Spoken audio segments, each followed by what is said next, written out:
Hello, everyone. Welcome to Wednesday night Symbaroum, where we play Symbaroum. But before that, in our private conversations, we complain about Star Wars, apparently.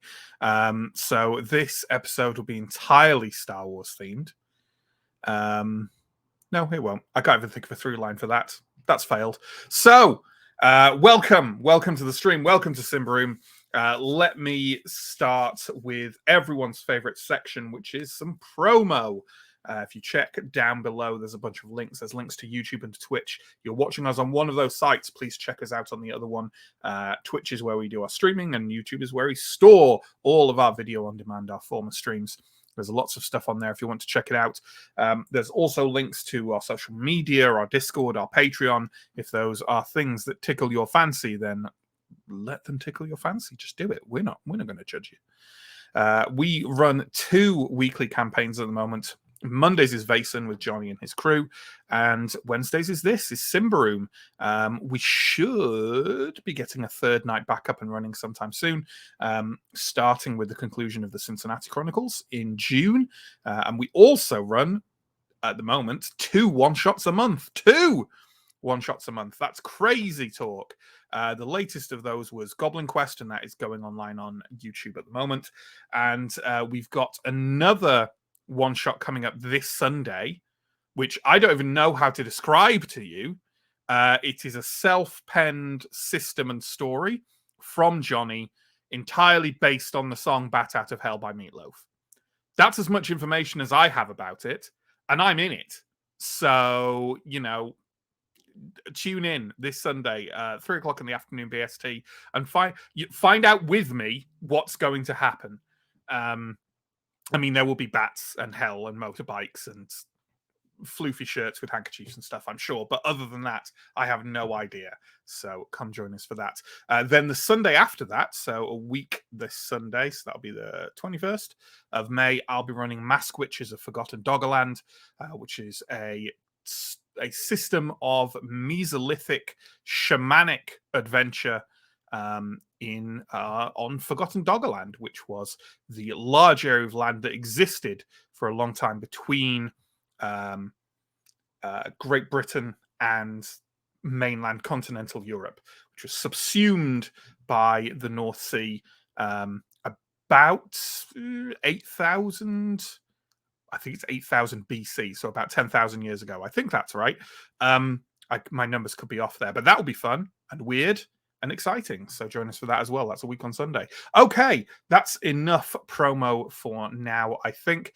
Let's start bringing people on, talking about what we're doing today. And what we're doing is concluding a single spark, which is Antom's little side quest adventure. And speaking of Antom, let's talk to the man behind the priest.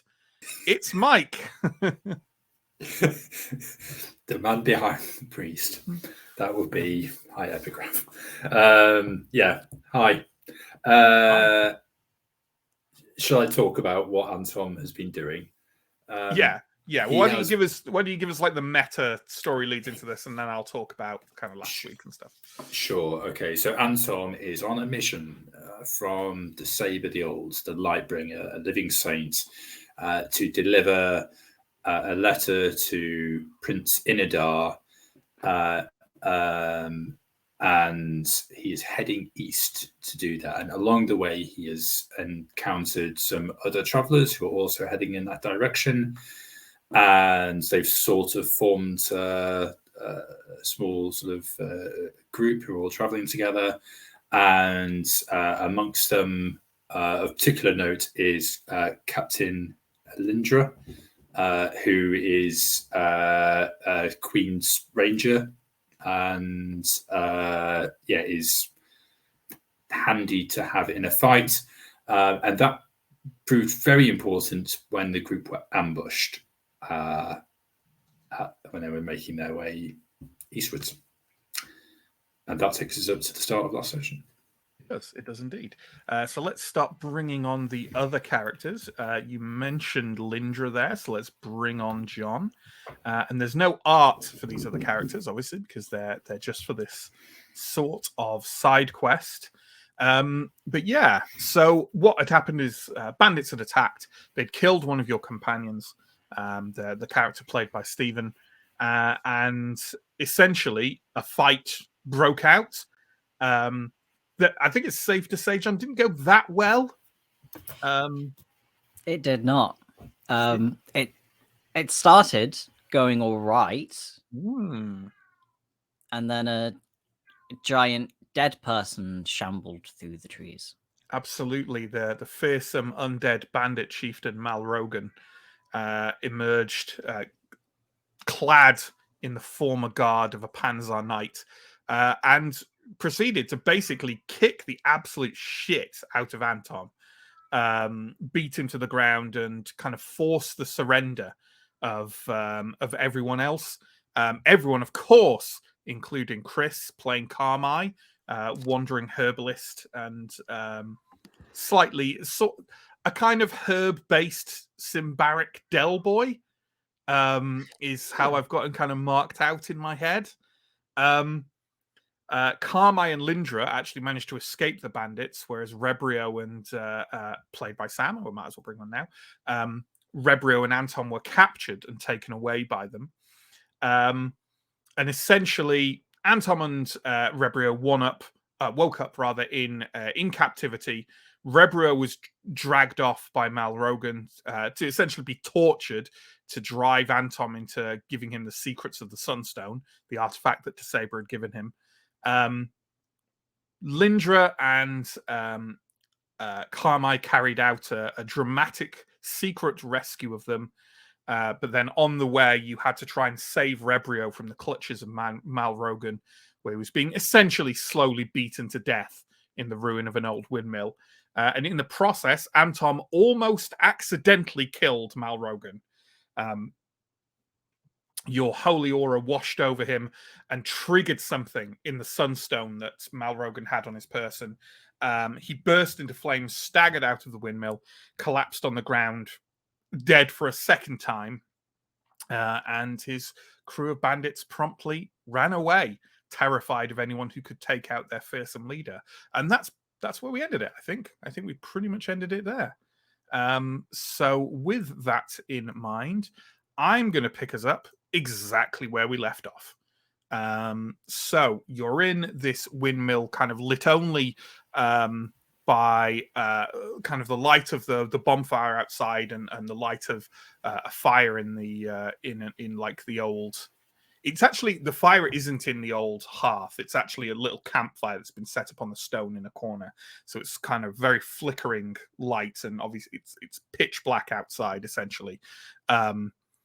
The smoldering corpse of Mal Rogan is crumpled outside, and Rebrio, I think, was like you were tied to a stake, right? And he was kind of pummeling you on that, and then he'd like knocked you to the floor as well. So you're kind of like I'm happy for you to choose whether you're even conscious or not at this point, Rebrio. But I don't know what my hit points were, because last week I was away. I didn't have my normal computer, so I put myself at like a few, because I think Holy Aura got me for like a couple hit points. Yeah, so that seems fair. That seems fair.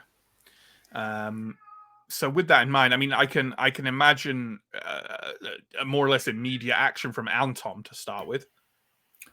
Yeah, I think we'll heal people up, right? I guess as well. Like, we've seen Mal Rogan like collapse. Like, do you think he's dead? Like, he's not going to rise again. He's still on fire. He's still on fire, and he's not moving. But I mean, you can check. I will do some healing first, but I will be keeping half an eye on the double dead person. I will check, I think. Okay. With my sword. Absolutely. So, I mean, I'm imagining that Rebrio is getting your attention first. I'm imagining he's being untied and kind of examined and looked over. Are you going to make a Medicus roll, or are you just going to have you got lay on hands at this point? You bought it later, right? In our timeline, so you just have Medicus. Yeah. Okay. Well, your packs with all your weapons and everything like that are here, so you can. Will they be? Because I don't think they brought them from the horses. So actually, they won't be. So you won't have any herbal cures. you can still carry out a medicus roll. Yeah. Could we? Could me or Carmine have brought them? Maybe. Oh, I mean, would you have brought everyone's packs? That seems No, unlikely. probably not. Would you have Yeah, brought no. everyone's horses? Oh, you definitely have done that. Not Couldn't into get them here, through the no. forest at this point. No. Let's just have a normal medicus roll. It's fine. Pass. Okay. How much healing is that? It's a D4. Okay. Yeah, Rebrio's very, very banged up. He's been very badly beaten. But you think he'll survive, especially if he gets kind of some decent medical attention, which you can more or less give him. Like being able to give him like a herbal cure or something like that would help, maybe with kind of more, maybe because I think we say you'd have to wait until the next day to redo. Did we ever have a rule where you have to have more damage dealt before you do another medicus roll? Doesn't sound right. I don't think we did. No. I I think usually we've like just that kind kind of of thing, but yeah. We've explained it's like redress. Yeah, redressing wounds and stuff. Yeah, that's absolutely fine. Yeah, for now, Rebrio, you are definitely conscious again. You hurt all over. Your face is a roaring flame of pain. For the others, you like Malrogan has smashed his nose across his face. Yeah, for your Anton, he's probably broken like his orbital bone, and kind of like it's all just a raised mass of bruise and blood. It's very unpleasant. You have seen worse, but it's not good. Yeah. Thank you, priest. You didn't deserve that, Rebrio. But the Lord will make sure that you heal back to how you were. I hope so. Am I gonna be okay? I don't feel good. You're fine, and we can rest here tonight. Is everyone dead? Is he dead? He is dead forever. Oh, thank Prius. I thought it was never gonna end. Speaking of that, Lindra, you say you've gone outside. You essentially run Malrogan through, right? Just to make sure he doesn't. I've taken his head off. Okay, Because that's what you do with undead. I think sure. it's what I do. Absolutely. Yeah, you can hack his head off. Yep. Good. I'm going to have a little bit of a moment and be in shock for a while, kind of probably in within the confines of the windmill, kind of just by the door, maybe having a bit of a pray, perhaps. That seems perfectly reasonable. I'm going to try and heal myself a little bit as well. Absolutely. Which I don't do. I missed by 1. Rolled a 12. Okay. How much toughness are you on out of interest? I have got 4 points left. Okay. So yeah, a pretty banged up group. Yeah. What next? I'll turn to Lindra and ask if we can stay here tonight.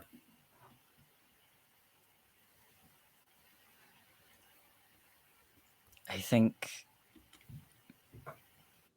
I'm happy to dispense what a ranger might think, if you don't feel comfortable with that level of world knowledge.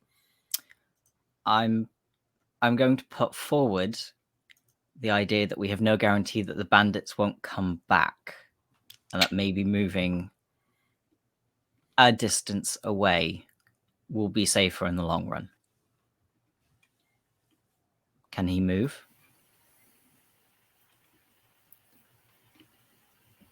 Slowly. But yes.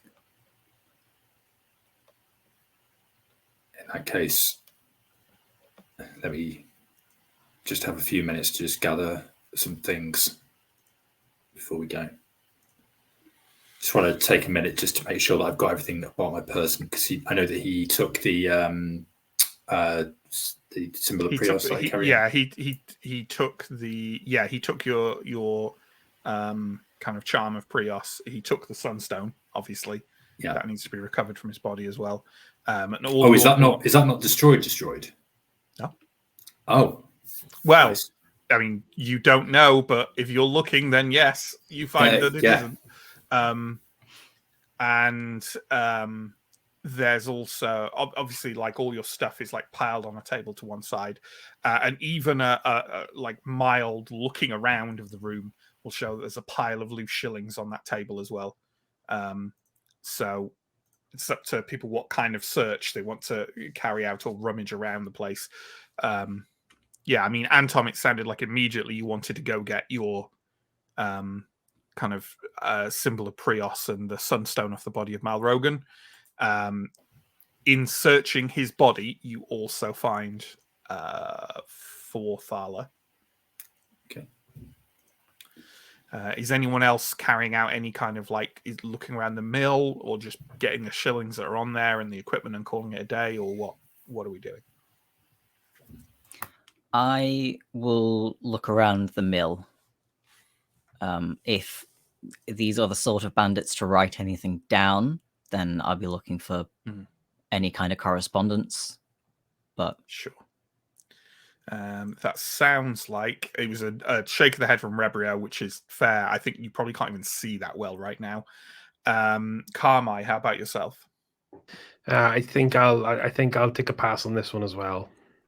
Fair enough. In that case, Lindra, could you give me a vigilant roll, please?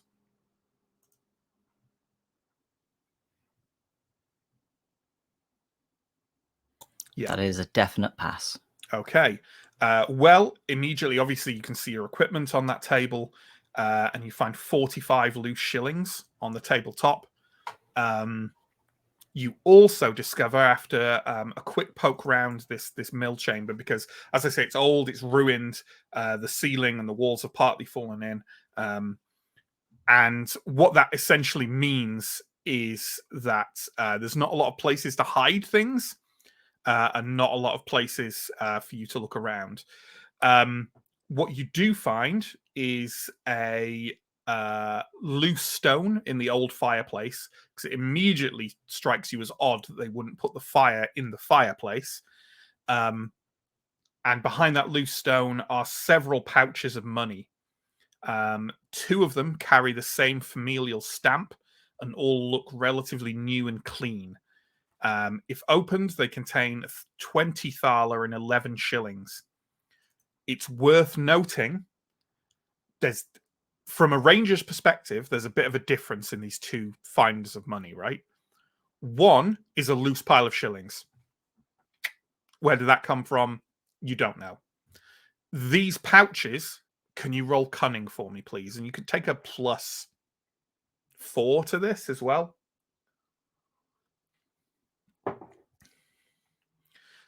These were almost certainly owned by the dead family you found. You can find out who they are. Yep. Cool.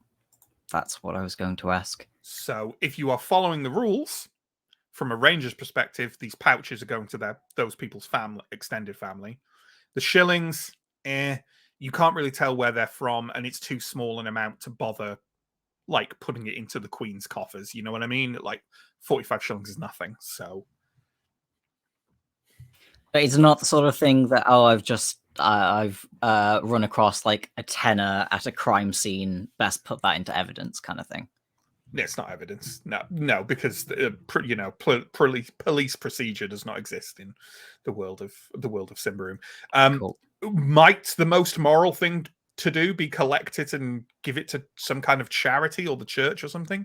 Maybe, but most rangers would say if it can't be traced. I mean, a lot of rangers would just take all the money, but most moral rangers would go, well, I have no idea who they took this off. There's no way of finding out. This goes to kind of finders keepers. I think because rangers earn a wage, right, for being Queen's Rangers? Absolutely do, yes. In that case, I consider these bandits' bounties part of my wage, and I will split the 45 shillings between these three, because they're not making money out of this. Ninja is very by the numbers, so there we go. Do you want to roleplay that out in any sense, or it's fine to say no? I will split the pile out into 3 piles and hand a pile to each of you. And if any of you ask a question, that's fine. But I'm not going to say anything. I'll also add the thala that I found on Al Rogan to the kitty as well. So that is then in total. God, I'll just count this in shillings worth, because there's 10 shillings to a thala, right? So that's 85 shillings in total, I suppose. Divided by 3 equals. Let's just go. It's 28 shillings each. So 2 thala and 8 shillings between the 3 of you. So there you go. Bit of extra money for Anton, essentially. Well, we might come back to Rebrio and Karmai, who knows? Thank you. I'm sure Rebra is aware enough to figure out what is really happening, but we're probably very grateful if he knew. Sure. So, you mentioned wanting to leave the area. Is there anything else we want to do before we go?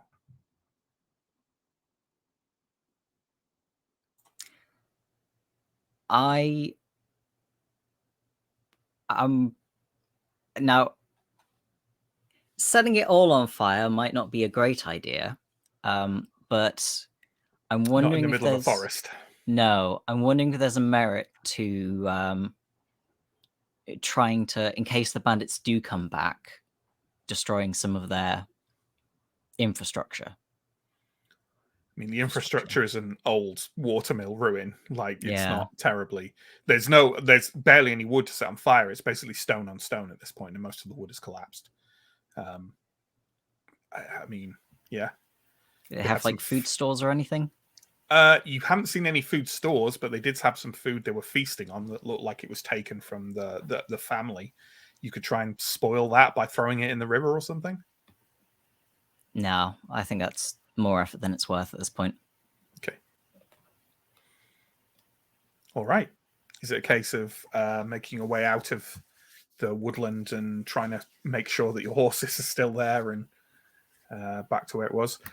As you do start to kind of wander out of this clearing, can I get a vigilant roll for everyone? Rebrio, I'm just straight up going to give you like a -3 or something, because you're not paying attention, right? Yeah, I don't give a shit. I'm trusting everyone else to figure out what the hell we're doing. Okay, that's so everyone who rolls successfully, which is everyone else, I think. You hear on your way out of the clearing, you hear like a whickering sound coming from just kind of within the trees. And I'm assuming it's a kind of brief investigation of what this might be. There are 2 horses tied up to trees nearby. You don't recognize either of them, but they're good horses.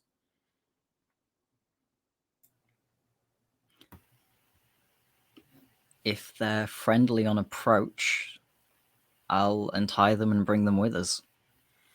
Sure. Why don't you give me a your choice of cunning or persuasive? And they're trained horses. It could be at +4. I went for cunning, and that was a pass. Okay. Yeah, absolutely fine. You walk up to them, you do all the things you're meant to do with strange horses. Untie them, and yeah, you can lead them out of the forest and back to your area.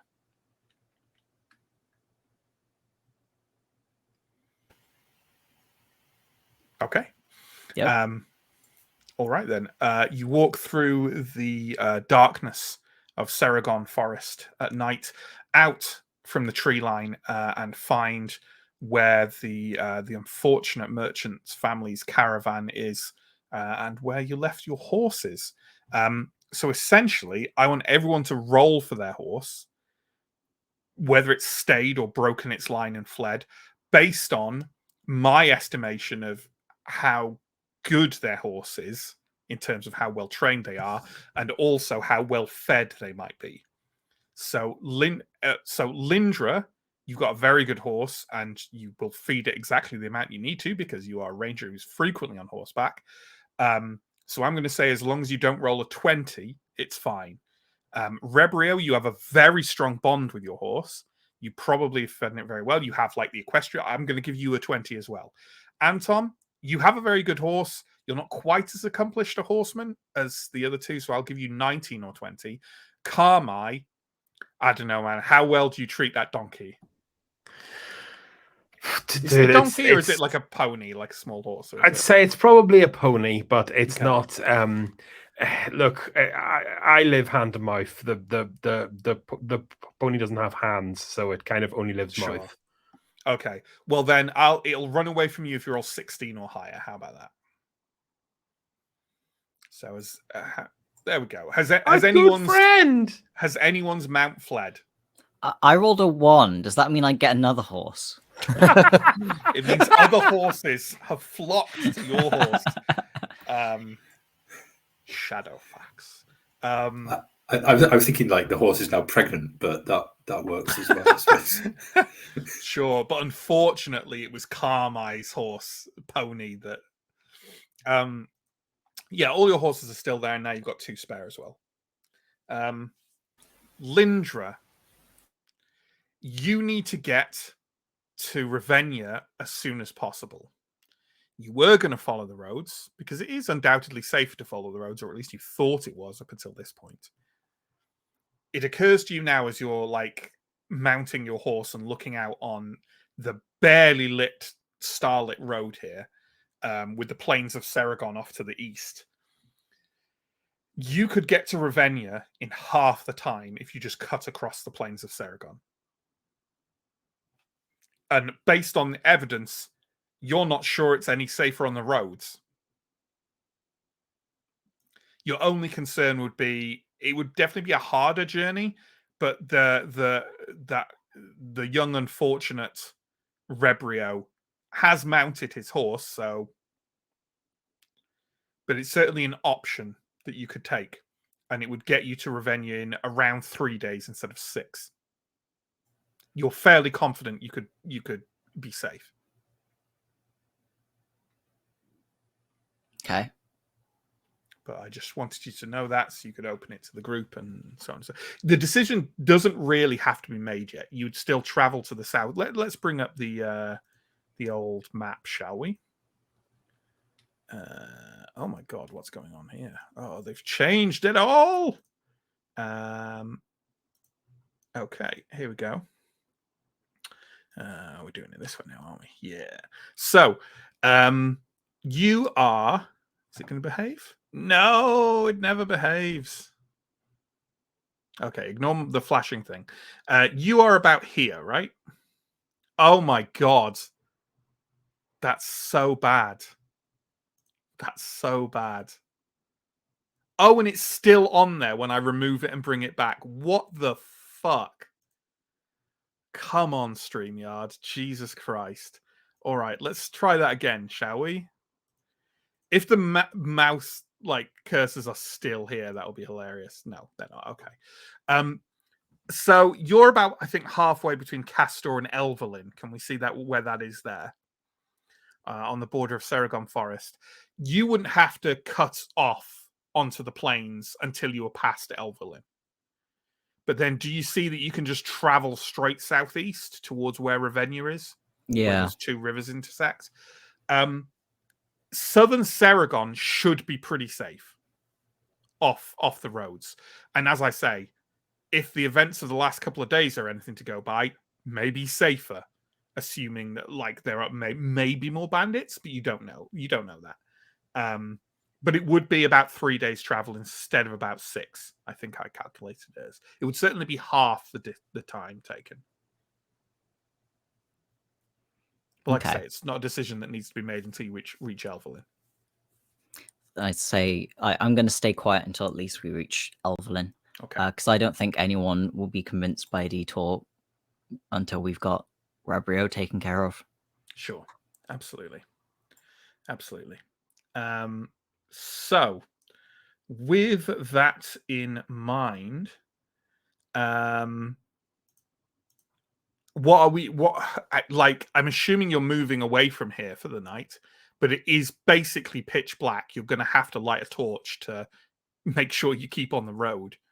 But how far are you going to go before you actually set up camp, or are you going to camp here by the caravan? Go I on. was just going to ask, like, how late into the night do we think it might be? Like, do we think it's like you think midnight? You think it's past midnight? Okay, but not like 4 or 5 a.m. or anything. No, like it's that. not about. The sun's not about to come up. There's enough horizon. There's a vast horizon to the east. You definitely tell if the sky was lightning. Yeah.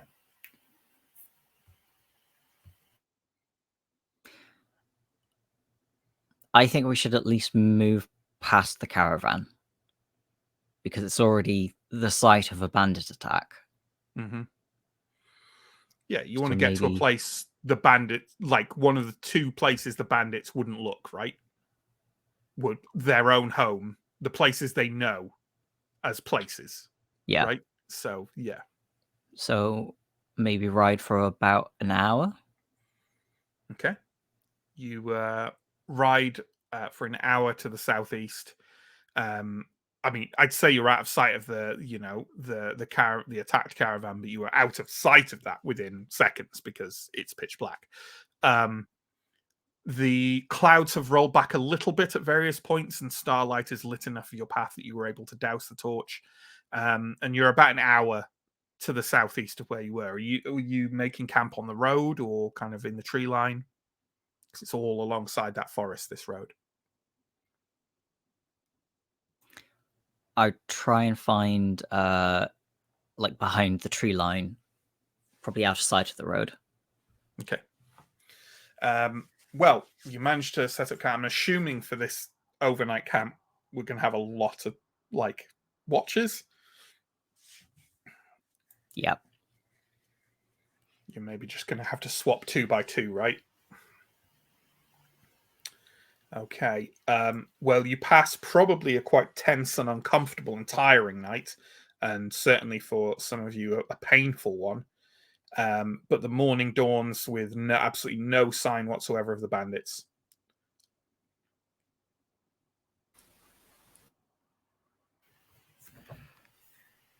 I could have made a fortune if I'd have had enough presence of mind to pick up those crossbow bolts.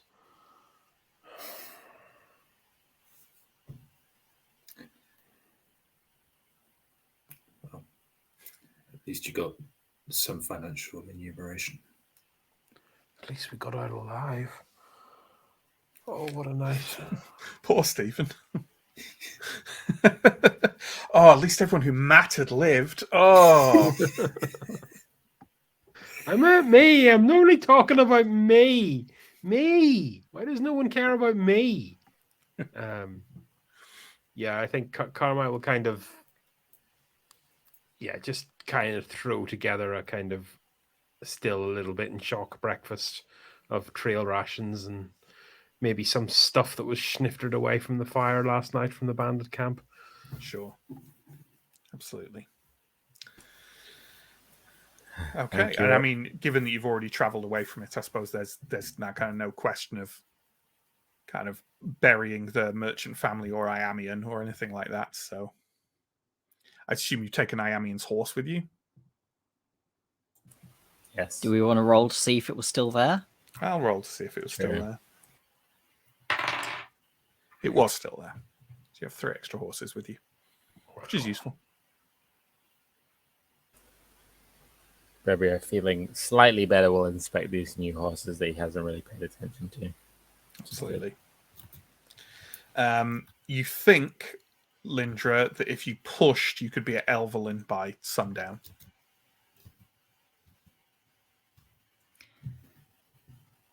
If everyone's ready to go, we might be off the road by the end of the night. Well, by the end of the day. I like the sound Can of you that. Captain. quantify what you mean by off the road? As in a town. Oh, go to bed. That sounds Pray, good. protect me. That does sound good. Okay. So I'm taking it we're pushing to the southeast and trying to make it to Elvelyn by sundown. You do as you progress through the day, and it's quite a miserable day. There's a cold, soft rain pattering on you for most of your travel. And obviously it's still the end of winter, so your chances of getting dry are fairly minimal. You do pass some people traveling the other way. They seem quite wary, presumably because of reports of bandits. There's a kind of couple of traveling tinkers. There's a group who just look like a small group of noblemen and a couple of guards, things like that. Do we have any interact? They won't force any interaction with you, so it's up to you what you want to do about this, if anything. I would move to not engage with them because I'm trying to keep a low profile anyway. Sure. I think I'll be watching Lindra because it's kind of on her to break any sort of official news and see if there's some kind of hidden cop talk I could pick up on. Sure. I will give each of the groups a heads up for avoiding this particular section of the road, being careful of the forest, Sure. that kind of thing. There are bandits. There are still some bandits. Yeah, absolutely. Well, once you get past them, as I say, it's a fairly cold, wet, and boring travel to the southeast to Elvelyn. And finally, as it starts darkening, Elvelyn comes into sight. And I'll give you a bit of information extra about it because, Lindra, you're pretty familiar with it. Elvelyn is a slightly unwelcoming town of trappers, foresters, and furriers who clearly see relatively little commerce. There are some stock houses built for the trade coming to and from Castor to the north, and at some point it was imagined that Elvelyn could be a trading hub. There are signs of that with, there's a somewhat grandiose counting house and town hall, but clearly the promise of riches has not come through for the settlers in the last decade or so since it sprang up. Instead, the streets are muddy, many of the wooden buildings look in disrepair, and outsiders to the forest trade are viewed with some suspicion. There is some poor accommodation there, but little welcome. And it has not changed since the last time you went to it. There is a very rough palisade around the town, and you're waved through with almost no care from the bored and somewhat rough-looking guards. There are some towns that have a kind of like very military city watch, and there are some towns that have a city watch that's largely just let's give the most violent people who live here weapons and send them out to stand outside the gate. And that is what Elvelyn has certainly done.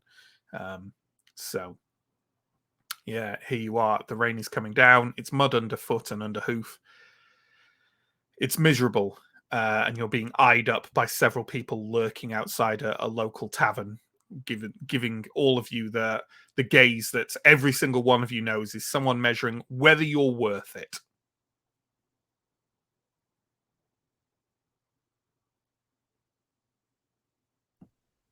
Well, let's hope they sell beds as cheap as their stairs. You know where you can find an inn here, Lindra. I know a place. I'll lead everyone over, hopefully away from the staring tavern goers. Absolutely.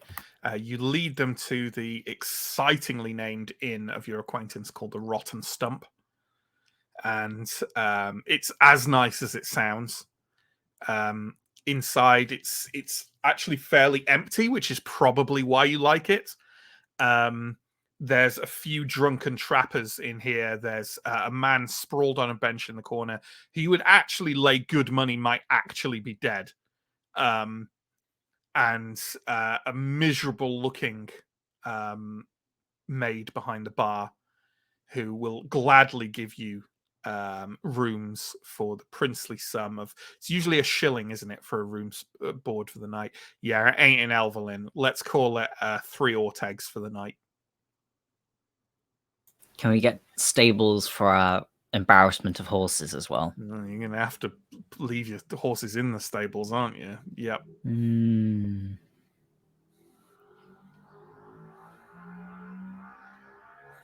In a town like Elvelyn, it might actually not be bad to leave someone with the horses, like effectively on watch, and cycle that person. Rebrio will volunteer. He does not want to lose his horse. Okay. Or one of you could sleep in the hayloft, which is probably, honestly, it's probably warmer and drier than the room you're given. Yep, sounds good. Anywhere that Rebrio can keep an eye on his horse, good enough. Sure. Okay, then. Well, I hope everyone added a toughness back for the previous night's sleep and the tree line. And you can take another toughness for this. It's far from the most pleasant night's sleep you've ever had in an inn, but it will do. All of you, probably apart from Rebrio, will wake up itching with you've all definitely earned fleas from your night in the rotten stump. Just Rebrio. great. Great.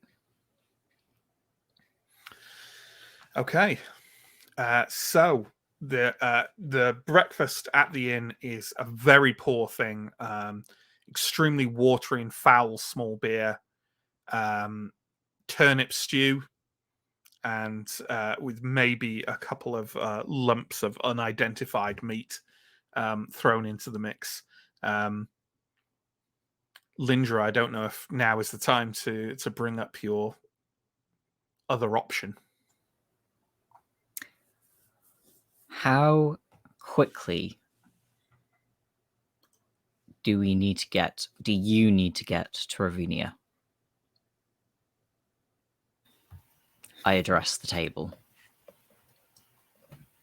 As fast as possible. But as fast as possible in a safe way. You have already lost about a day with the bandits. I think I can get us there in 3 days, as opposed to 6. If we cut across the plains and leave the roads behind, it'll be tougher, but faster.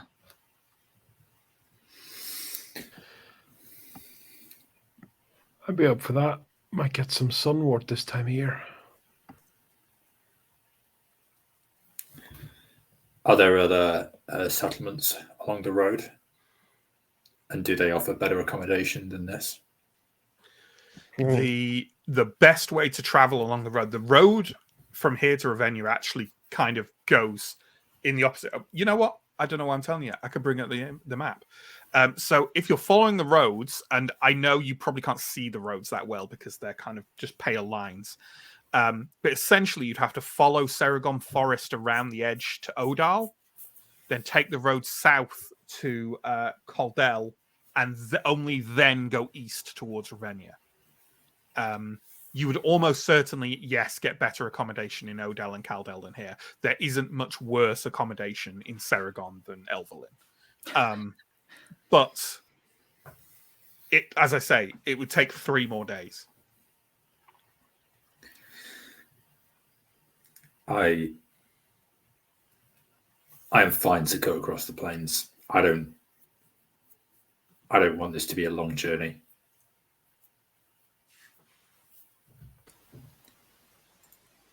Rebrio? I mean, it's plains. Is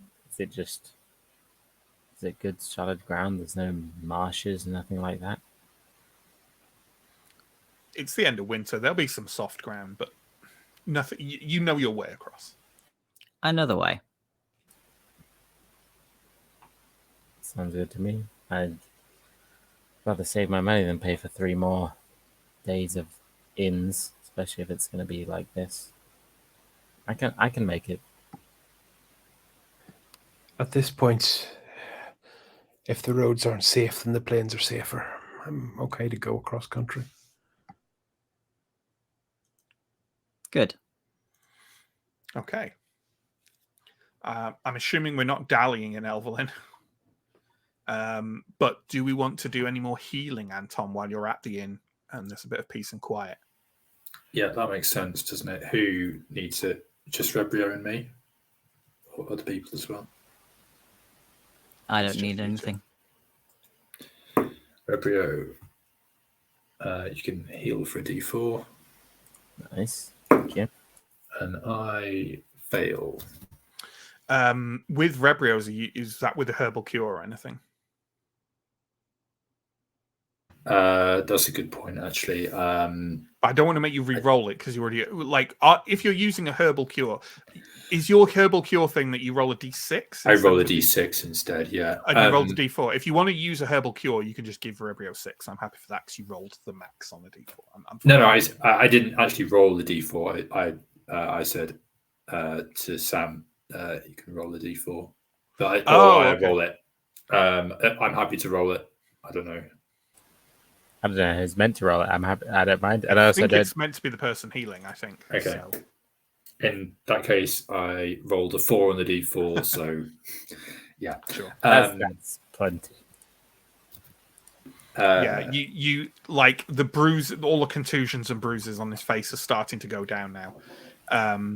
And you can see that, there's definitely a fracture in his orbital bone, and you had to reset his nose, which wasn't pleasant for anyone. But it should all heal fine. I might ask go up to Carmite. Carmite, I don't suppose you have anything that could help Rebrio with the pain and discomfort, or something to help us all with the unfortunate itching from that last night. If we set up camp tonight, I can deal with the fleas. Unless we're very lucky. I mean, what I mean to say is, when we set up camp tonight, I can put something in the fire that will deal with the fleas. What I probably can't do is get you another herbal cure. Not unless we are very lucky on the field. Yeah. Okay. Have you got fleas? It's certainly itching. Okay. Stay away from my horse, please. That is the idea with that, Chris, is something you can put in the fire and then you have to kind of stand in the smoke. Yeah. I mean, there's no system for this. I'm just having fun. No. But that's believable to me. I think there is stuff that you can kind of do like that. So, yeah. Otherwise, I guess you could have a kind of paste you all have to strip down and get all over you. But yeah. Okay. I'm assuming that once the healing is carried out and breakfast is eaten, we are leaving the wonderful Elvelyn as soon as possible. As quickly as we can. Yeah, absolutely. It is still pattering down with rain as you leave. All your horses are safe and sound, and you lead the other 3 behind you as you tramp out through that gate. Occasionally, each of the horses getting slightly stuck in the mud as they go. It really is quite a foul little town, and you are pleased to get it behind you as you leave via the short road outside Elvelyn, and then Lindra starts leading you just across the plains of Seragon. And when I say plains, I don't want you to think that it's, just vast, rolling, long grassland. It's not really like that. It's quite a bit more scrubby. I think Seragon is something of a highland, but you can't tell that when you're on it. It's not like deeply rolling hills and valleys or anything. It's just think some more kind of scrubland, heather, kind of vegetation like that. For those of us familiar with it's moorland, right? It's just a point of contact we're all familiar with. It's like the Yorkshire Moors. It's that kind of rolling scrubland. And as you start moving across it, the slight oppressiveness of Seragon Forest ever since the attack is removed. And you know what? The clouds roll back shortly after you start traveling. There's still kind of like a slight patter of drizzling rain. But there's quite a bright winter sun overhead as well. And especially with Elverlin in sort of the rear view mirror. The plains of Seragon are not unpleasant. And even if you're a bit cold, the traveling is probably more better than it was for the last couple of days. As for what you encounter across this countryside of Seragon, it is sort of rough going at points. This close to the edge of Davokar, there is a great deal of wild space given over to kind of these plains, these gently rolling hills. You do have to navigate some sort of sudden crevasses. And I don't mean sudden as in they open underneath you, but kind of like the landscape is occasionally sort of cracked through with little crevasses in the ground, many of which having like a stream running along the bottom of them or something like that. And you have to kind of just be a bit careful where your horse's feet are planted from one moment to the next, but nothing certainly that Lindra isn't familiar with, and I'm assuming she's leading the way. But yeah, this sort of scrubland marked with crevasses, as if the earth had been cracked with a giant hammer in ages past. But it is relatively safe. Occasionally there's a sort of howling of distant wolves, but nothing that need trouble you. And you don't even really see much wildlife other than birds flying overhead. You definitely don't see any other travelers. On your first day of travel, the only other thing you see is a distant farmstead with some smoke drifting upwards from it to the south. But other than that, nothing. It's for most of the time you're traveling, you could be the only people on the in the world. And at the end of the first day, you find a fairly decent kind of small tarn near the higher hill ground that you're traveling on, with a sort of overhang of rock nearby that makes quite a decent camping point, actually.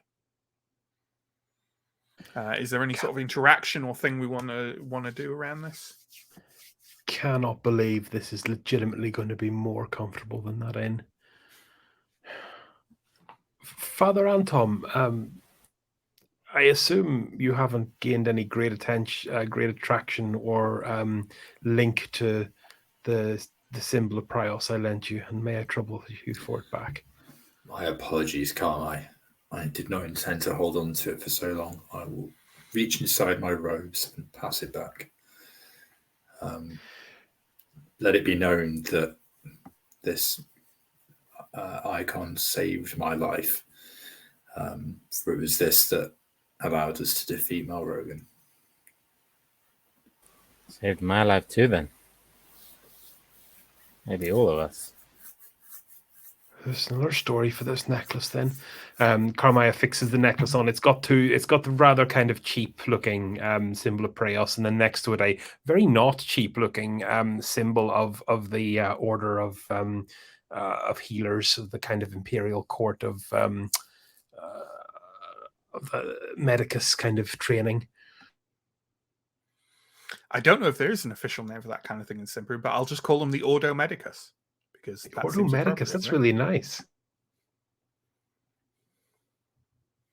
No reason why Magica should have the monopoly on Ordo, right? Okay, is anyone else? Carmine will also maybe take the bow and arrow, and maybe in the vain hope of finding some live meat, but probably not very much luck. Sure, yeah. Well, it is a difficult place to hunt in, but there will be rabbits and other things out here. But why don't you give me a cunning roll at probably like a -3. Oof. Okay, hang on. Let me do some numbers here. My cunning is 10. Oh, we're going hungry tonight, lads. Only just not. Okay, yeah, you don't manage to find any game. As I say, it's difficult hunting in this place for sure. There's a reason humans are drawn to rivers and woodland. And true to his word, now that he's remembered, Carmine will once there's a bit of a fire going, will take some bits and pieces out and kind of go, right. If anyone's still itching, stand in the smoke. Try not to breathe too much of it in. Technically, this is a poison. And he'll throw kind of a bunch of ill-looking kind of herbs into the fire. It'll be a very pungent odor. Sure. Okay, well, give me a cunning roll to see how well. I just want a cunning roll to just see how well this works, essentially, right? Yeah, sure. Yeah, you throw it into the fire, and you said it's like pungent. Is it like? Does it change the color of the smoke or the nature of the like the look of the smoke? Not in a magical sense, but you know how it could have different. I don't think maybe. I mean, Carmine might notice the change, but I don't think anyone else, unless Sure. anyone else has got alchemy or wants to make a point to the contrary, would notice. Yeah, I mean, I'm straight up assuming that even to do this, like I talked about this with the pace, but I think people would have to strip off to stand in the smoke.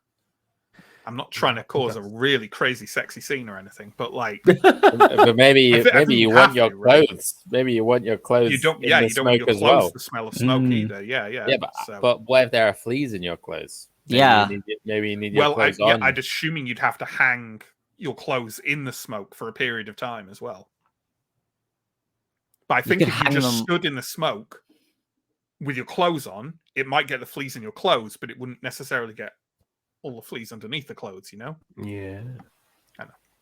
Unless Rebra has been itching today, he's going to stand well back from this. Yeah, I don't think you'll be itchy unless you've been canoodling with any of the other party members. There's a golden opportunity for Anton to impress everyone with his party piece of standing in fire here, but I think that he'll refrain from doing that. I think I've mentioned this before about the world of Symbaroum. I may or may not have, but in my head, Symbaroum, as with many sort of pre-modern cultures, has far less taboo about taking your clothes off in front of other people than we have, because these things don't seem as important when, you know, cutting yourself on a random bit of metal is probably a death sentence, or could be a death sentence. So, yeah, in my head, at least in the world of Symbaroum, you know, there are public baths, there are people bathe in public sources of water and stuff. So it's definitely not as, you wouldn't be like, oh, about the notion of stripping off to get rid of fleas, especially. So I'm assuming people are going through with this. While that happens, I think Rebra will take the time to look after the. I guess we brought the other horses with us, or did we leave them? I think you brought them with you, right? We brought them with us because I'm assuming 2 of them are probably also the property of the merchant family. They may well be. Rebra will be taking. Well, yeah, they were probably the ones leading the caravan because I don't think there were horses. I didn't describe horses being left there, so yeah. No. Rebra will be taking care of those people that they probably get a little bit more neglected than the other horses who have riders. Okay. So I'm going to ask Lindra, Antom, and Carmine, please. I'm going to want a strong +5 roll for each of you to be able to stand in the smoke for long enough that you will get rid of the fleas.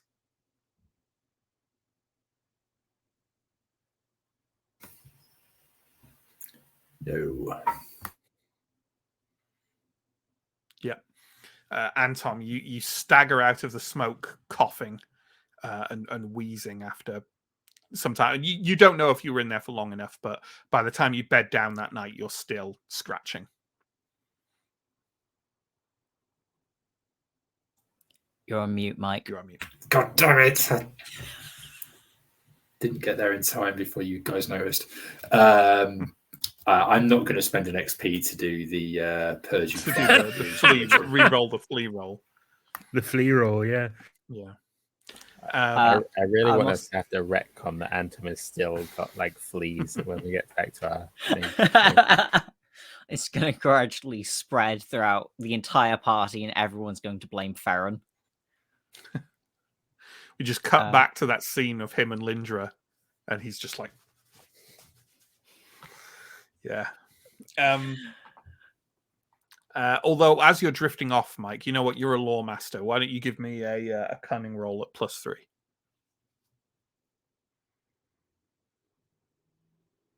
You're on mute.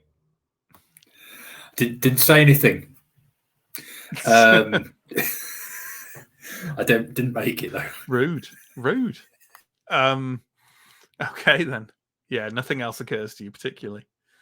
You know what? I'll let Lindra have this one at a flat cunning roll as well.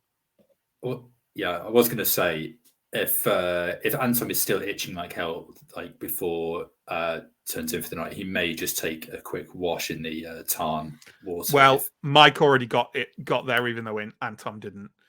Yeah, if you like hold your breath as long as possible underwater, you stand a decent chance of getting rid of all the fleas as well. Please don't make me roll for holding my breath under the tarn water. Roll to not drown. I think I'm going to have to. I think each way you do it is going to be the same. But I think, are you going to do that before you go to bed? Oh, I guess you're itchy, right? I mean, I'm itchy. I'll sleep better, but also, like, presumably we've got a fire going, right? So you do have a fire. You want to dry yourself after. I'll dry out pretty quick. Sure, absolutely. Well, why don't you give me a strong roll? But I'll give you a +7 to this because you're determined, right? Hey, I make it. There you go. Do you want one of us to like poke you down with a big stick or something? Hold you fucking down. Yeah. Just tie some big rocks to Anton and throw him in the tarn. So yeah, you Anton, you having got no joy from the smoke, you kind of probably somewhat slowly and gingerly walk into the ice cold tarn water and lower yourself in until I mean, you're holding your breath, but you wouldn't be able to even try and breathe with the cold under the surface there. There's kind of, it's a highland, it's like a highland tarn. There's no plant life, there's no fish, there's no nothing. It's just rock underfoot and cold ice water around you. And by the time you emerge, sort of gasping for breath, by the time an hour has passed and there's no itchy sensation over your body, you think that you drown the little bastards. So this will go down in Anton's history, just like the huge wolf Anton versus the fleas. Absolutely. Just like that time you set yourself on fire to not be corrupt. Yeah, there we go. Antom's Saga. Canticle 7, The Drowning of the Fleas. Okay.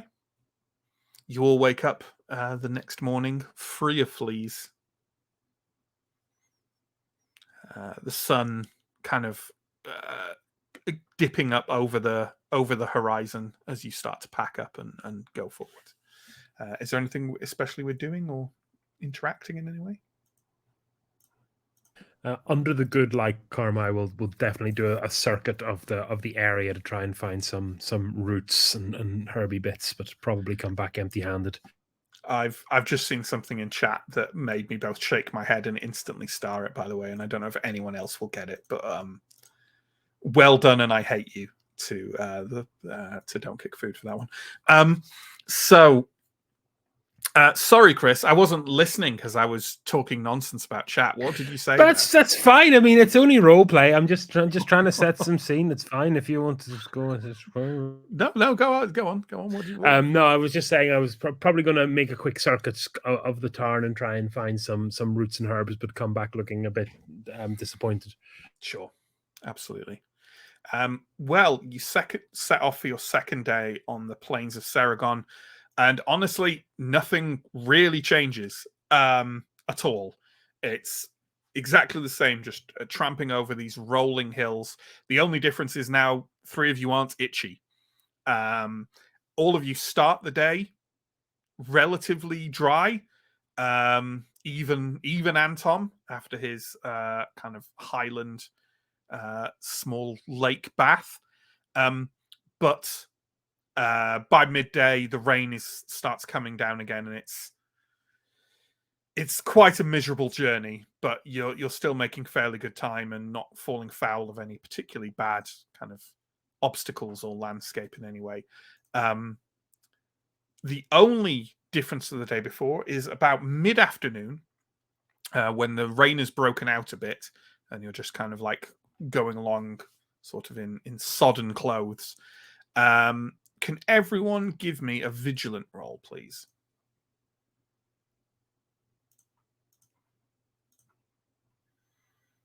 Ooh. Okay, so everyone says Carmi, you rolled a 1, so let's see. Carmi sees the figures first. You're traveling along the ridge line of a section that's the most hill-like of anything you've come to so far, and down in the shallow valley below you, quite a distance away, maybe 500 meters or so, you can see a group of individuals traveling through the base of the valley. They're heading in a roughly southern direction, and they're doing so really quite fast. Yeah, you can't really see any more than that at this sort of distance, other than these. The visibility's bad. Yeah, that's all you can really see. All of you see it, but Carmine notices them first and is also on mute. I'll call it out to Linda as soon as I see it. I will also get my bow out because I'm still a little bit flighty. Are they heading at like a crossways to us then? Because we're heading southeast, right? You're heading southeast. They are heading kind of crossways to you. They're heading at a speed as so much as when you get down to the valley, they'll be, unless you really go fast. If you spur the horses into like a charge, into a run, you might get there when they're roughly around there, but otherwise they're going to be gone by the time you get down into the base of the valley. When I first spot them, can I see if they may be being pursued? Like, are they running away from something? You can definitely give me a vigilant roll to try and see if you can pick out any more detail. That is a success. They don't appear to be being chased by anything. They're just moving very fast along the valley floor. Could you give me a cunning roll? And you could take like a +4 to it because it's your bread and butter. Success. There's only 2 groups of types of people who can travel that fast across land without, like, they are basically at a run, moving across the wilderness. There's only 2 groups of people you know who can do that with this fluidity. One of them is the Queen's Rangers, and the other ones aren't from around here.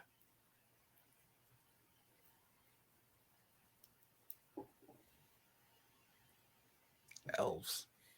Ah. Okay. Sometimes elves do come this far south. Can you remind me what the Queen Ranger's official position against elves is? I mean, they're not fond. But would they be considered trespassing? Yes. 100% yes. The only elves who would be allowed in Ambria are the official diplomats. Essentially, there is an elves legate in Indaros. They should be the only elves in Ambria. Okay. They're not. You've seen elves in Ambria a dozen times, but are there any like settlements kind of immediately to the north of roughly where we are that Anton could think of? No. Okay. No, you're out in the, you're in the middle of nowhere. I just wondered if like another part of that party was doing like the same thing that we're doing and like cutting a corner between 2 settlements. And also it would be very unlikely for elves to go to Ambrian settlements because they would not be welcome. Rebria is going to see them and say, "Can we let them pass?" I think I need a closer look. Okay. Are you moving down to the valley floor with speed? That's reasonably the only way you can get there where they might be close enough to get another look at them. The counter to that is they will, if they haven't already, they will definitely notice you if you do that.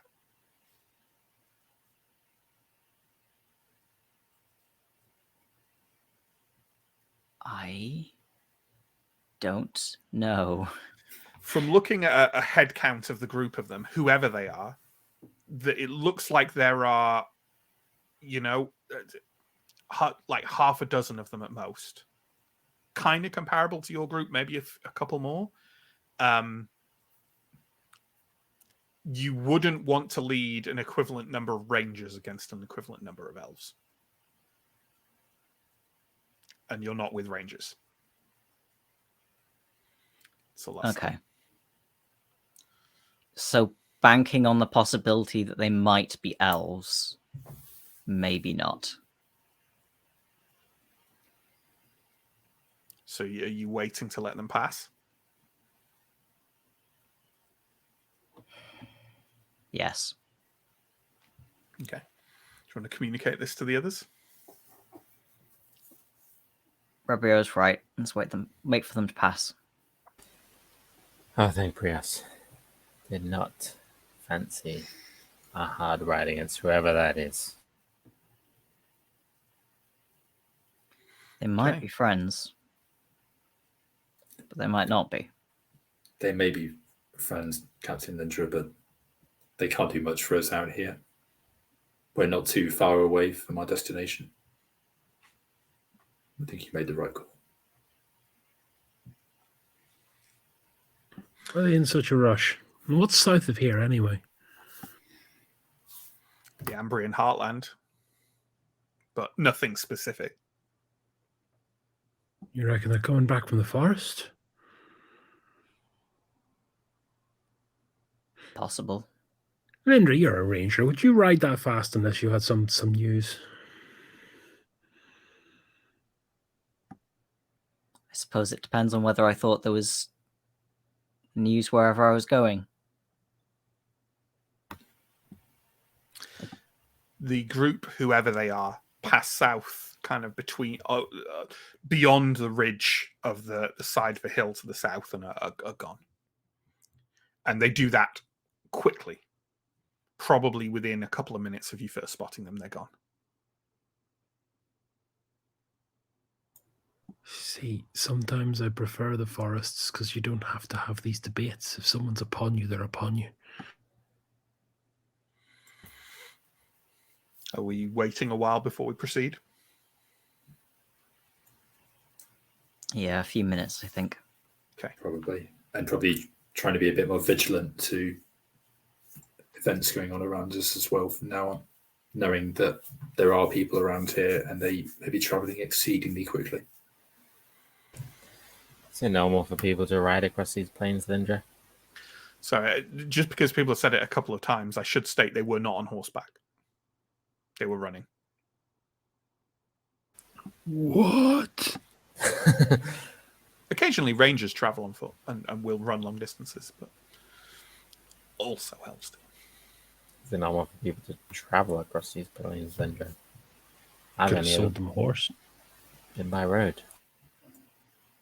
Matt, I don't know if this is a question for now or for later, but like, where in the timeline are we? Is this like, this is after we've had the meeting with Tiana and stuff like that, right? We've Oh, got back yeah. to Thistlehold and stuff like This that. is all after Wrath of the Warden. So, but I'm just wondering if there's like some event in Symbaroum that we are aware of that, like, I mean, if there is, that's a wonderful piece of synchronicity because this isn't inspired by anything like that for me when I wrote it. okay, So, no. There's no big elf related events that you are aware of that would be linked to this now. that's where I was going with it. Yeah. This effectively is Matt's interior random encounter table. It's all good. Okay. So you proceed down to the valley floor after a few more minutes have passed. Are you just kind of moving through here as fast as possible or taking a look around? What are you doing? I think probably moving through. It's still raining, isn't it? Did I say that it cleared when you saw this? I No. don't think cleared, but you definitely No. specified we were just damp rather than Yeah, and I deluged. said there was poor visibility as well, didn't I? So let's say there's still drizzle. Yeah. Yeah, I think moving through as quickly as possible. Okay. Not kind of taking the time to look around. That's fine. You move through the valley, up over the next rise, and a couple of hours later, your encounter with other individuals, whoever they might be, seems a very long time ago, because again, you've seen no one. You saw some maybe some wild horses in the distance. That's about it. And this night, you find a slightly less welcoming camping point, which is instead the remnants of an old burnt-out farmhouse that you find really, again, quite in the middle of nowhere. Someone seems to have tried to use this area to build themselves a little life, and for whatever reason, it did not work. Anton, you can go ahead and give me a cunning roll, please. No, I think I missed by 2. Sure. Nothing occurs to you. Yeah, but it's it's cover. There's at least part of the main room has part of the roof remaining, so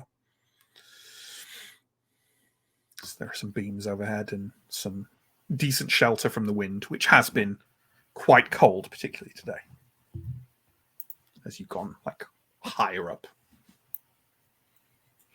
I'll try and find enough lumber lying around in the ruins to put together a fire. It's very dry, so it's not going to burn for very long. But yeah, you can do so. Is there anything that anyone is doing tonight, or any interactions of any kind?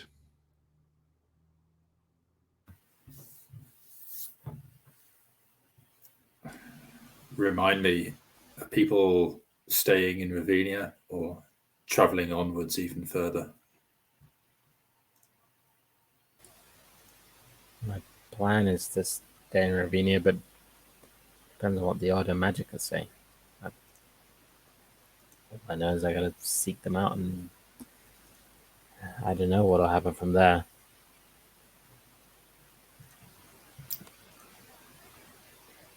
Don't know, Ravinia, back to Yndros. Maybe to the forest if I can get the money for a license.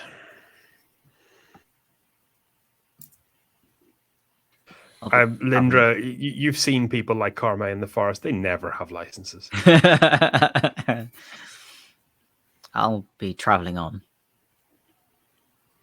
That's right, isn't it, Matt? Yeah, you're going to Ravinia to basically like join up with a ranger group and strike out. You haven't had orders yet, but you know you have to go to Ravinia. So yeah. Okay. The night passes again. No incidents. Obviously, keep your toughness ticking up if that's what's needed. And the next day's travel, even less eventful than the previous two. The plane seems to be kind of like you're going downhill for a lot of it, as the highland dips down further towards the lowlands of New Berator before they rest up against the ravens to the east. Lindra, now, you think you'll have another night out on the plains, or if you wanted to travel for maybe like a couple of hours in the dark, you think you could make it to the raft camp that you know is basically your best way of crossing the River Dowdrum, which is a large, rambunctious river, particularly at this kind of time of year, and there is no bridge. So you have to find a crossing, and the best one there is, which is where you were heading for anyway, it's only about 1 kilometer north of Ravenna. You could probably make it there if you pushed for 2 hours in the dark, which isn't without its dangers. You'd have to go quite slowly and be careful about where your horse's footing is. But, you know, particularly if it's a starlit night, it's not a terrible idea. Okay. And we've got spare horses. You do. Then I say we should push on after dark if we want to make it to the river crossing. Not long. A couple of hours. We'll follow your guidance on that one. Whatever you prefer, Ranger. Oh, you cut out there, I think, Sam. Just whatever you prefer, Ranger. You know the way. Oh, you're very quiet. Does your mic come away from your mouth a bit? Maybe. Is it better? It's a bit better. It's a bit better. A little bit. Okay? Strange. Weird. Now is where like it'll kick back in and you'll be like super loud. But so that seems like a general accord to push on for another couple of hours after it gets dark. Yep. Okay. Well, as it gets dark, you kind of move onto a high ridge that seems to, you can very much see the land. Before it just, you kind of felt like you were going downhill. Now you can see it. The land sort of, not sharply, but definitely more steeply drops away ahead of you. And as the last light is visible on the kind of on the western horizon, you can see that you'd see the Dowdram at the base of where it comes down. It is a feisty river. It's not quite white water all the way you can see it, but it's definitely running very hard and fast. And as the sun goes down, you can also see kind of directly ahead of you to the southeast, light, firelight, lots of it, by the river. Lindra, this is the raft camp. So in your last couple of hours of travel, while it is dark, you will have light, and there's no significant woodland between you and it, so you will be able to see where you're traveling to at the very least. Okay. When you first said firelight, I thought you meant the entire thing was ablaze. No, but no, you just mean like campfires, right? Yeah, campfires and lanterns and the like. Yeah. So I've probably been around this area before. So for the raft camp is just a camp for people who want to use a raft. Yeah. And for basically a bridge is being okay. So if you say you've been here before, then let's throw you in as well. And Lindra will know this.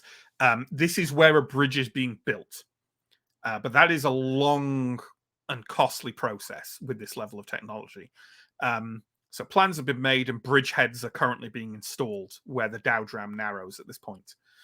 And there are a lot of troops of New Berator's Second Army there doing that work. There's also, Lindra, there's an inn on this side and probably a tavern on this side and the other side as well.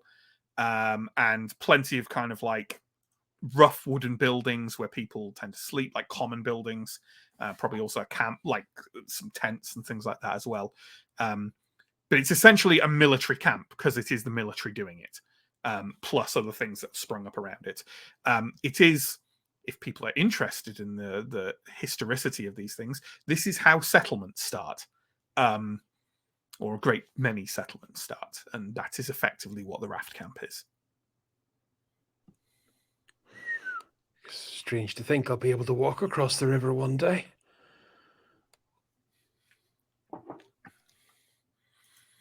Okay, so we're just making our way in the dark towards that then. Well, Lindra, you're in the lead. Why don't you give me a cunning +3 roll to see how well you lead people in the dark?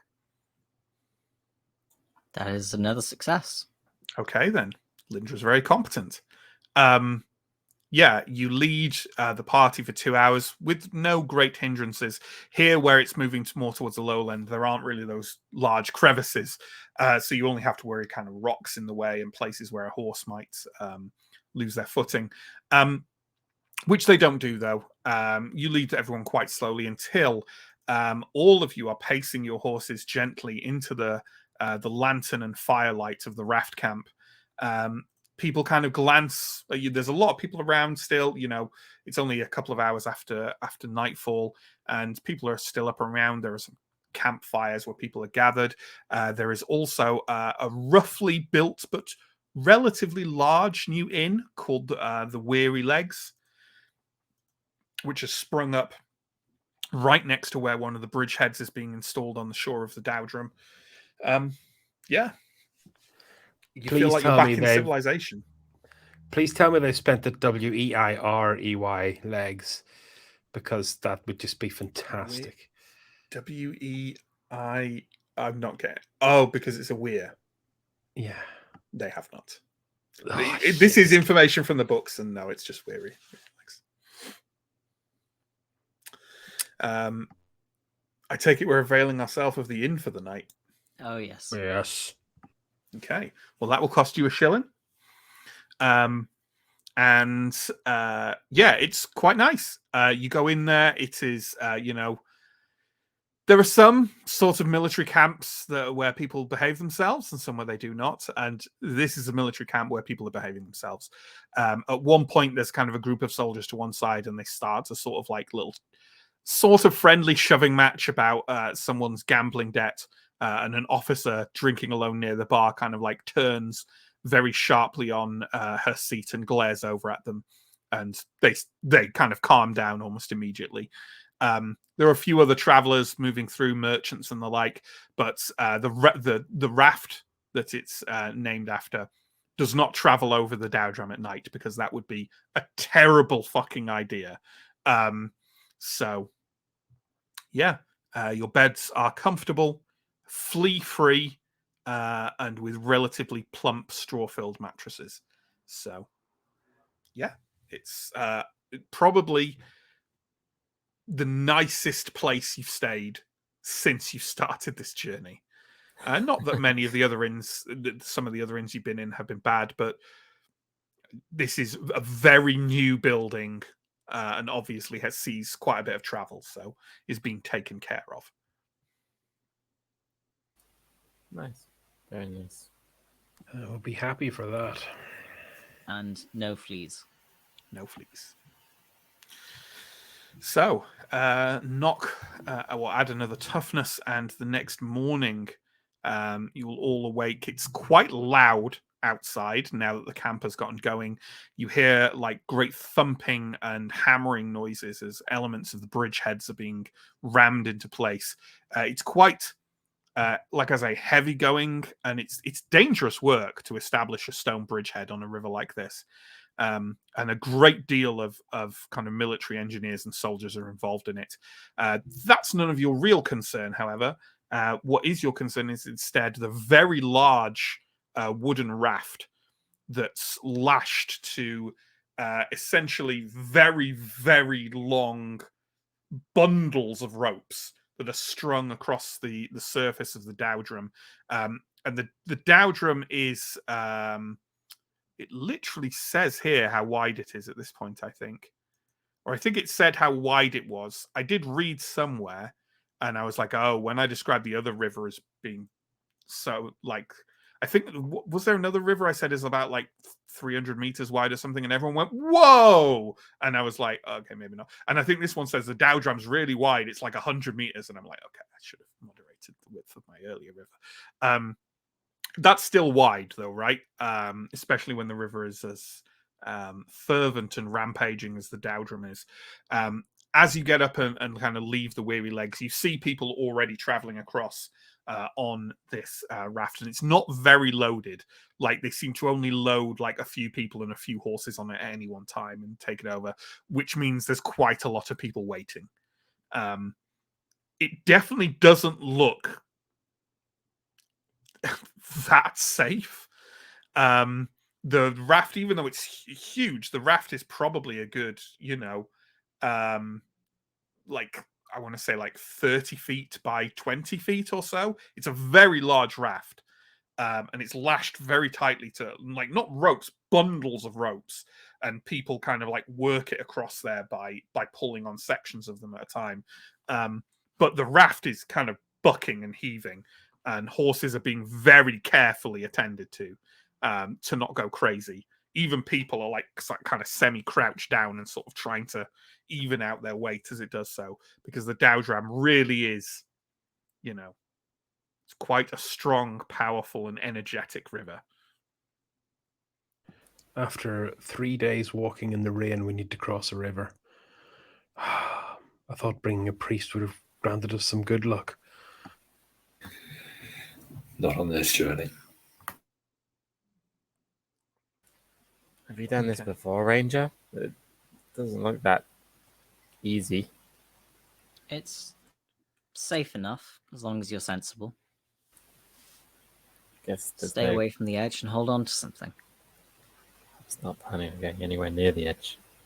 I guess there's no chance that being a ranger gets you to the front of the queue, is there? Is there? If you pull your weight, it might, yeah. Yep. Sure. I'll go give it a try. Sure. You go up to the people who are carrying out the raft work are again military. And as you kind of like ride up, because you're not, did you say you're not in your ranger uniform? Or No, you I think are? I am. You are, okay. Yeah, kind of one of them kind of looks over and kind of peers at you. There's a lot of spray coming off the dowdrum at this point. Like anyone near the edge of the river is soaking wet. And he kind of looks up at you and kind of blinks as he's kind of loading on the next group of people and says, "Can I help you, Captain?" I need to get across the river. Me and 3 companions. 3? 3. How many horses? 7. Look, they're already loaded. Bring them up here and you can be the next across. Thank you. The kind of merchants behind kind of look at you, kind of shaking their heads, but none of them say anything. But you definitely made some unhappy traders. I will look back at them until they calm down. That doesn't take long. Good. Your group moves up to the front of the line, and it takes a good half an hour to get people across and to get the raft back.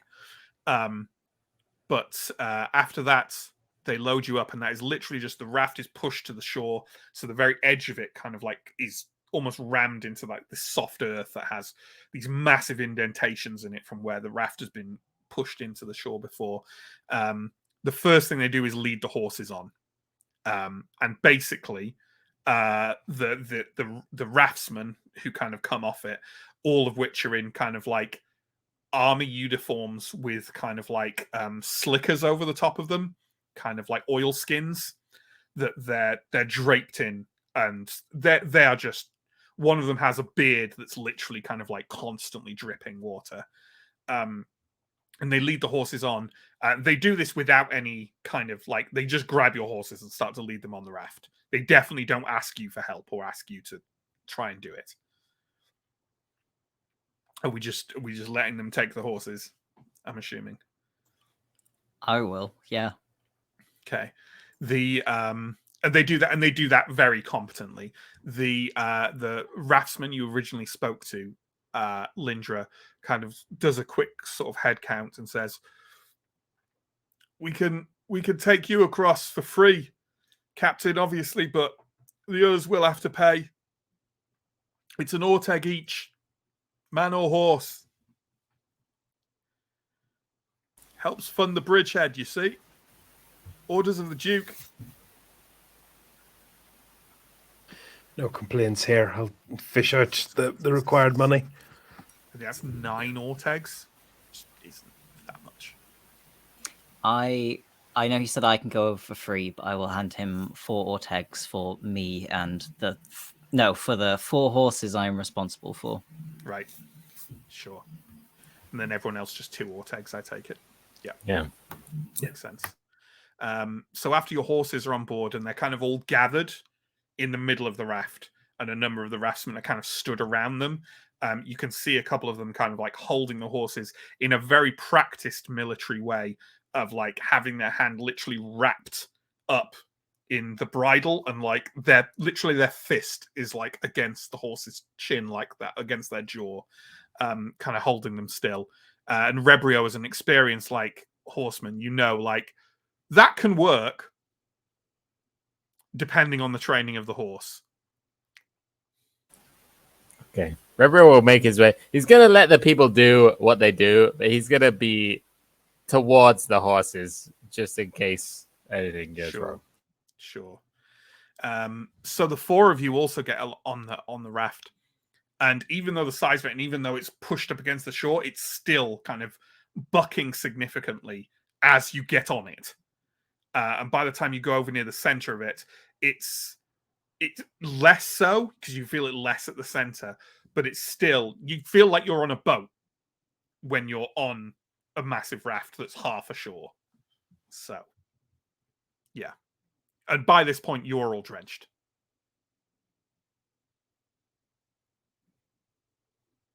Never have I spent a week as damp as this. Are any of you kind of showing any kind of reluctance or discomfort in any of this process? I think I have a face on me, but I'm definitely being compliant and sensible. Inside my sodden robes, I am clutching the sunstone, which is at least keeping me warm, if not dry. Yeah, absolutely. I think I've got my, I'm going to refer to it as resting ranger face. Sure. I think discomfort and like nerves, certainly, but not reluctance. And also, what's that option? So yeah, sure. But you're showing a bit of discomfort and nerves about it. Yeah. As you kind of like wobble over to near where the horses are, one of the men kind of holding them looks over at you and goes, "Don't worry, lad. Been a week since someone dipped in, and 3 since they didn't come out." Is that better than normal? It's better than what happened to you, by the look at it. That's fair. As you all gather at the center, you feel like the whole raft kind of vibrates as the bundles of ropes are pulled on, and it rolls off the shore and onto the dowdrum. And you thought it was difficult before. Like, the only, like, now Chris has probably been on a boat in rough weather. Like, I don't know if other people have been on a boat in rough weather.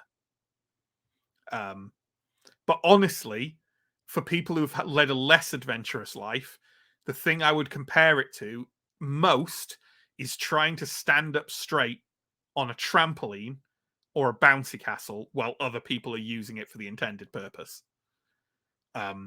Which isn't completely comparable, but it's that level of like complete like lack of equilibrium. So yeah, what I'm going to want from each of you is let's have for keeping your balance. Would that be quick? Do we think? I think it'd be quick. Yeah. Let's have let's just have a quick roll to see if you keep your balance.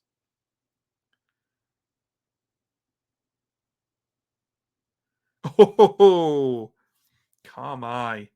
Lindra, Rebrio? 1. Yep. Oh, Lindra, maybe you've spent some time on a river properly before. You kind of have the correct kind of like wide stance to kind of roll with and keep your balance. Rebrio, you're kind of like tilting around but managing to do it.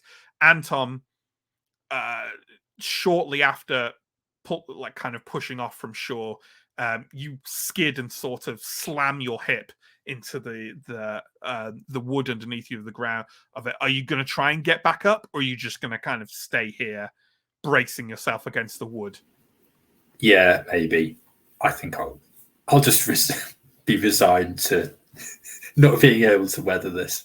Sure, absolutely. Carmi, you rolled a 1. So I mean, that's no, you rolled a 20, right? So yeah. Do you want to just give me an armor roll? I sure can. Pretty sure it's like D nothing though. No, it's actually D6. Not bad. Not bad. Yeah, 5. Okay, yeah. You do the same as Anton. But you definitely get the impression that if it like what armor are you wearing? Basically, kind of like Ambrian Crow armor. It's just Right. Basically, just a number of jackets trying really hard. Yeah, sure. You get the impression that you would have seriously bruised your side if you hadn't been wearing this. And you kind of land with a slight thump and a crunch that you're not entirely happy about. And you skid around on your front for a moment on the slick wood before you kind of like just find a grip and just hold there. Are you going to try and get back up, or are you just going to spend the rest of the trip there, braced? No, I think if you're lucky, I might roll over so I can take a look at the scenery. But I am staying horizontal. Sure. Well, about 15 minutes later, the raft pushes against the eastern shore of the Dowdrum and comes to not a standstill, but certainly a more firm bracing. And the raftmen kind of like lead the horses off first, all of which was absolutely fine, and then sort of like help you up and off. And Anton and Karma, if they are perfectly willing to give you a hand up and will only give you a kind of light roasting for it.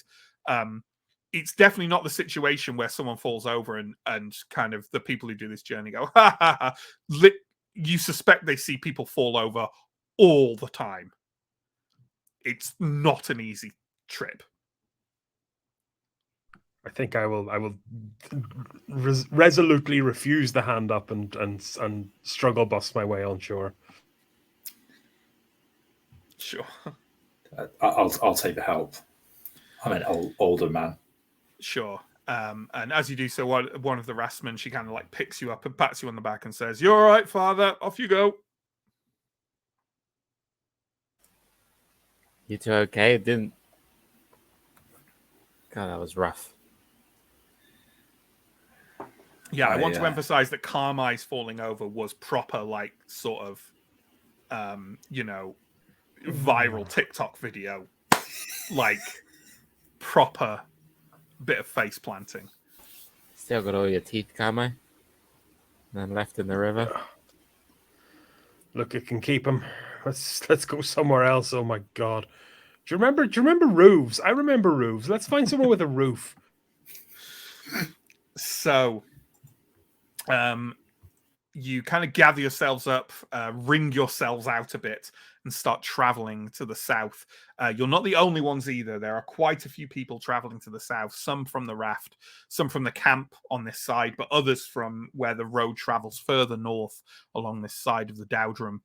And it is not long, it's only a kilometer away, when the slight rise, the slope on the eastern shore of the Dowdrum kind of pulls back, and you see ahead of you the walls of Ravenna.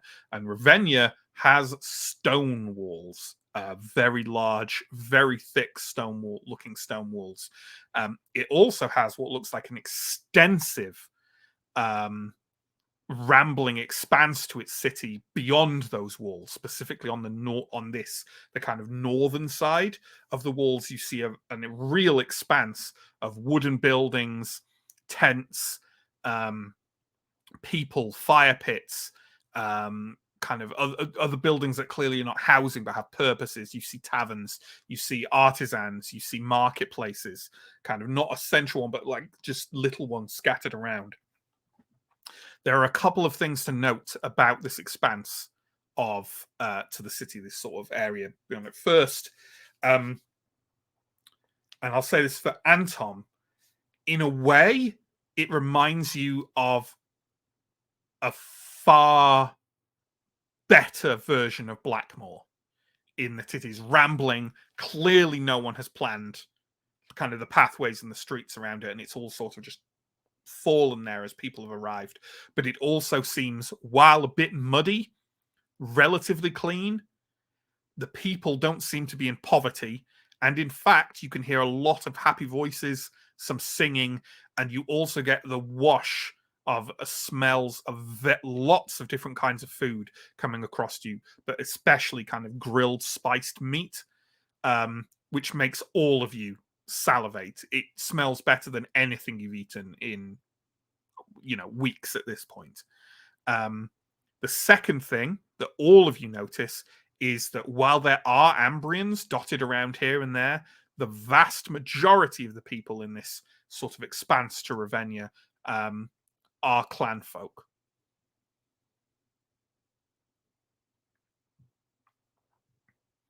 Lindra, you have been here before. This is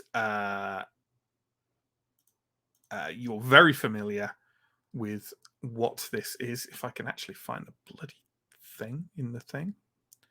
Where are we doing this? There. Yeah, this has the imaginative name of Barbarian Town.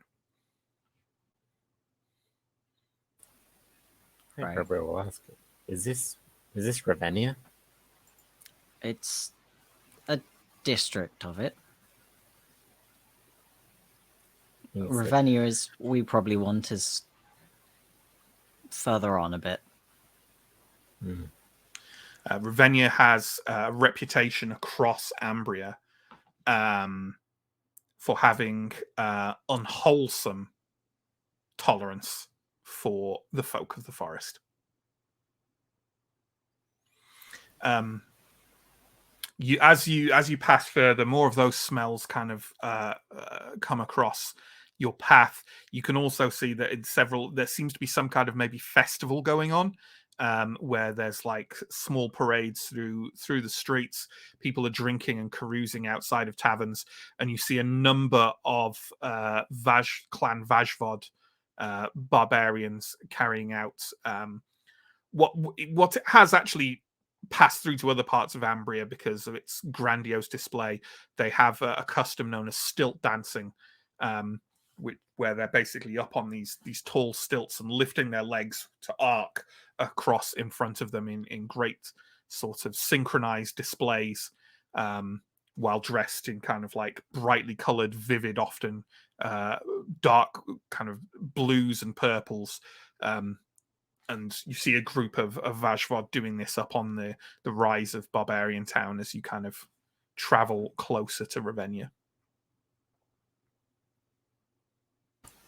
Let's stop and get some food. Smells good here. I think the river crossing made me hungry. All right, Second that. be fast though. Maybe grab some food and eat and ride. Sounds good. You can definitely there are multiple little paths that lead up the rise to the edge of Barbarian Town, and you can definitely, as you kind of go up there, you can see there are multiple, like I say, there are fire pits, there are taverns, and there seem to be like kind of communal, it's like a communal barbecue, right, where people are just kind of like, they seem to be just handing out food. As I say, it seems to be a festival. No one seems to particularly care. They also don't seem to care whether you're Ambrian or not. You see a few other Ambrians there kind of talking to other people and eating, and as you arrive they happily pass things kind of like these out to you. The only, I suppose, kind of like difference to how you're treated in any other way is one of the women kind of passing out these kind of kebabs of spiced meat and grilled vegetables, kind of glances in a slightly confused or taken aback manner at Father Anton, before kind of like just then happily passing you some food.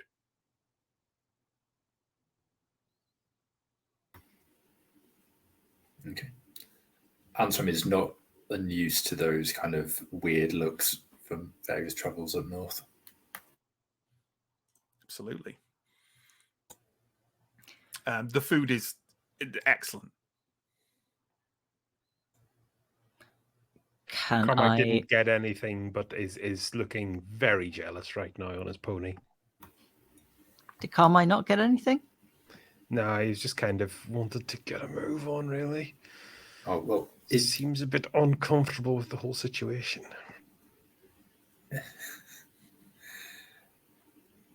If Anton noticed that Carmine didn't buy anything food-wise, then Anton will definitely buy a kebab and bring it over. There's no, as I said, they're handing it out for free. There's no buying Okay. it. They're just giving it out. I think Rebra is going to try and get like if he can get multiple, he's Yeah, like you can go back for more. Yeah, they don't care. He is not used to free food. Does not have much Like- money, and is going to take as much advantage of Yeah. free food as he can. As I say, it seems to be some kind of Vajvod festival day of some kind, and you struck gold. Because they're handing out this great food. As you're pausing just on the side of the slope to eat it and kind of looking out across Barbarian Town, stretched out to the northeast. I'm not going to say as far as you can see because you're not high enough that you could see the edge of it anyway, but lots of wooden buildings. You see a number of, at least near you, Anton, what actually look like ruins, kind of stone ruins, definitely probably Symbaric in nature, or at least old barbarian ruins at least. And you see a couple of them scattered around. Some they seem to be built around, essentially, and no one seems to have any compunction about them, so presumably nothing dangerous about them. Lindra, could you give me a vigilant roll, please?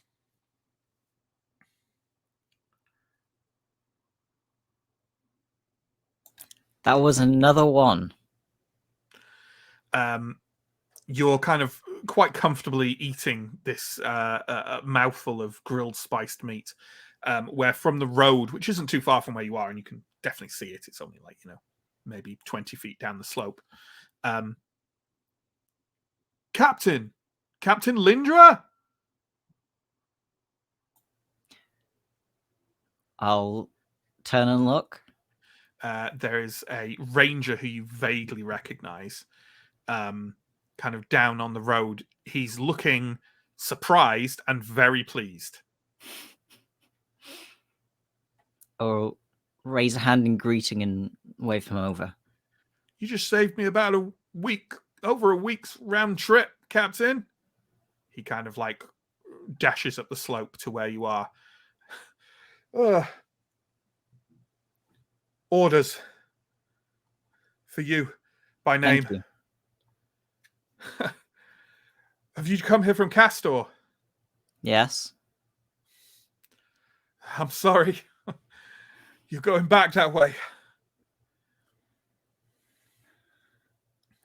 Well, he turns and scrambles down the slope and heads back towards Ravenna. I'll check my orders. You are wanted in Thistlehold as fast as you possibly can. Right. You are told to present yourself to a Captain Marvello. In that case, I eat the last bite of my meat and turn to the group and say, I have to leave you here. If you're confident you can all find your way. My path no longer goes through Ravenna. Where are you Oh, going? wow. Elsewhere. Right, secret ranger business. I can only apologize. Oh, what a nasty shock. At least you got some food. At least there's one less bandit on the road. I don't think that we would have got this far without you, Lindra. So if our paths should meet again, then it Seems would, unlikely. It's a big world. But you've been an excellent companion to have. I wish you well. Thank you. And as far as traveling companions go, you three are not the worst I've traveled with. High praise from a ranger. Thank you. A sentimental farewell from Captain Lindra. Yeah, I'm assuming you're going to get on your horse and go back to that crossing. I am. I don't really want to take 3 other horses with me as well. We can say, if you want, that you gave them to the ranger who went off. Yes. And I'll give tell him what to Tell do him what with where to- happened. Someone Can needs I to give go there, him- find out who those people are, and get the horses and the money to them. Yeah, can give him the money as well, can't I? yeah, that's absolutely Good. fine. Good. Yeah. You can even hope that he might do it. He probably will do it. He'd Yeah, better. Captain Lindra told him to do it, and you've got a reputation. So Do I have his yeah. name? Do I at least know his face? You can get his name. Yeah. It's He'll fine. do it. Okay then.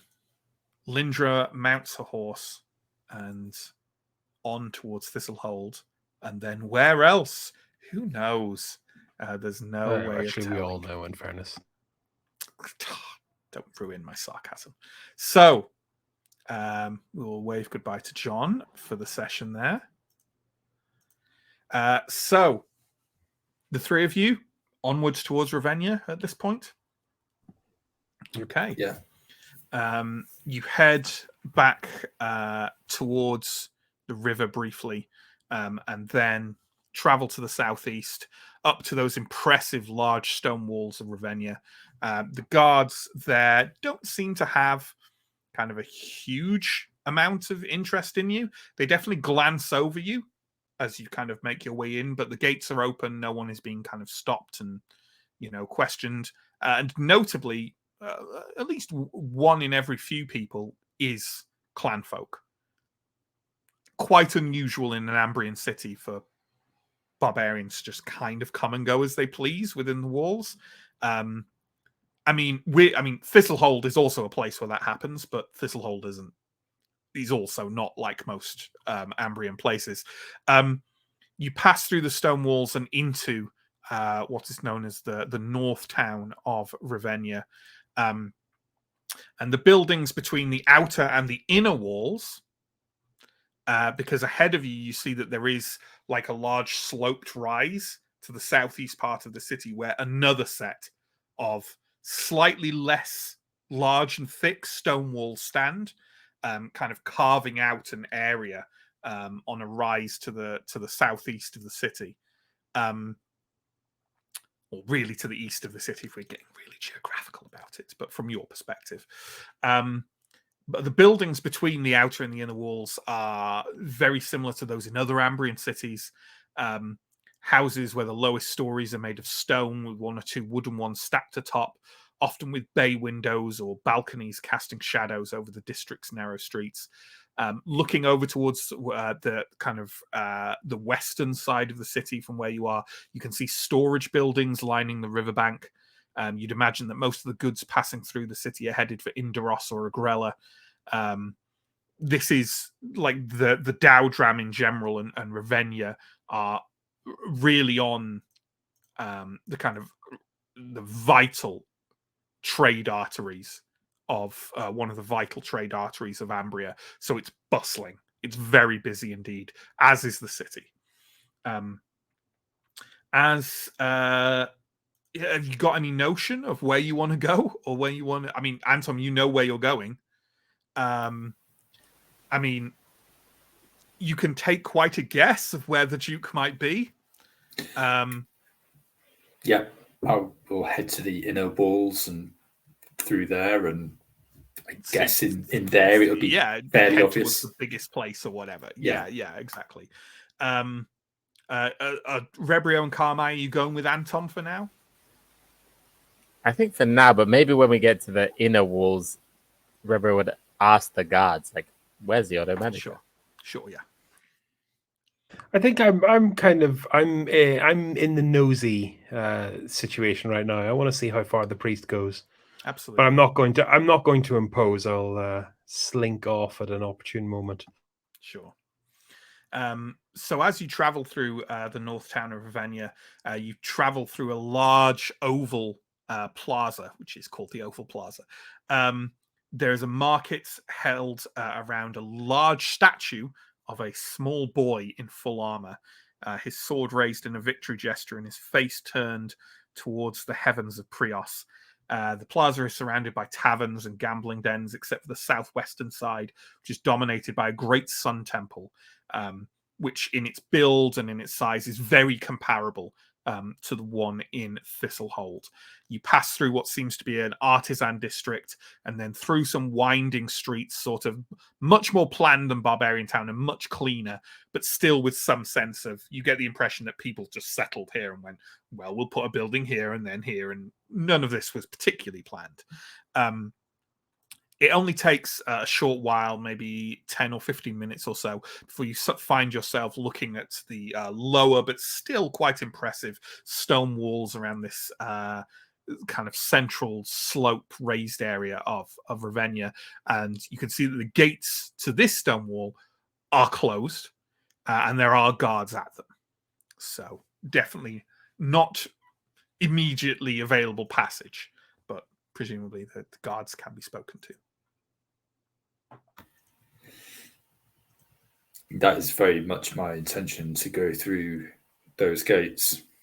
So at this point, I might turn to Carmine and Rebrio and say, that's where I'm going. I'm heading through there. And I think I'm not heading through there, so perhaps this is where our paths diverge. Yeah, I don't think there's any chance I'll be allowed through, but if you're in the city tonight, I'll be staying at... Have we seen any inns that seem like relatively... You saw a quite pleasant looking inn called the Promised Land as you passed near the Oval Plaza. Okay. I'll be staying that inn we saw. If either of you are looking for a place to stay, maybe we'll see each other there. I'll join you for a pint a little later. Okay. And with that, Rebrio and Carmine, we wave goodbye to for now. And look, it's just me and you, Mike. Just me and you. I take it you're going up to the guards? Yeah. Okay. A guard kind of like steps forward as you approach and says, "Morning, Father." Morning. I have a message for the Duke. For the Duke? For the Duke. Church business. Is there anything official I could see, Father? Any kind of mark or note or seal? I will pass show the sealed note. What seal is that, Father? I can't... That's not the church seal. It is affiliated with the church. Is there anything else you could give me, Father? Not get like information, Right. He seems reluctant to just let you through on your word, basically. Sure.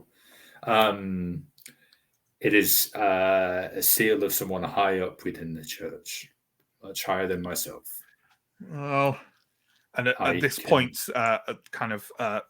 another guard stood near him. Says, she kind of looks around and goes, "Wasn't there? Didn't the old priest say something about a seal we should look out for?" Yeah, he did. Father, would you mind waiting? That is not a problem. He vanishes inside the gate, and the guards kind of like look at you, and a couple of them kind of nod at you quite friendly. One of the privileges of being a priest is that a great many Ambrians are polite to you, and you're just there. It's actually warmed up and brightened up quite considerably today. You are relatively now drying, at least, and in the bright, relatively clean streets of Ravenna, you almost feel like things are going all right again to a certain degree, I would imagine. Yeah, I think, the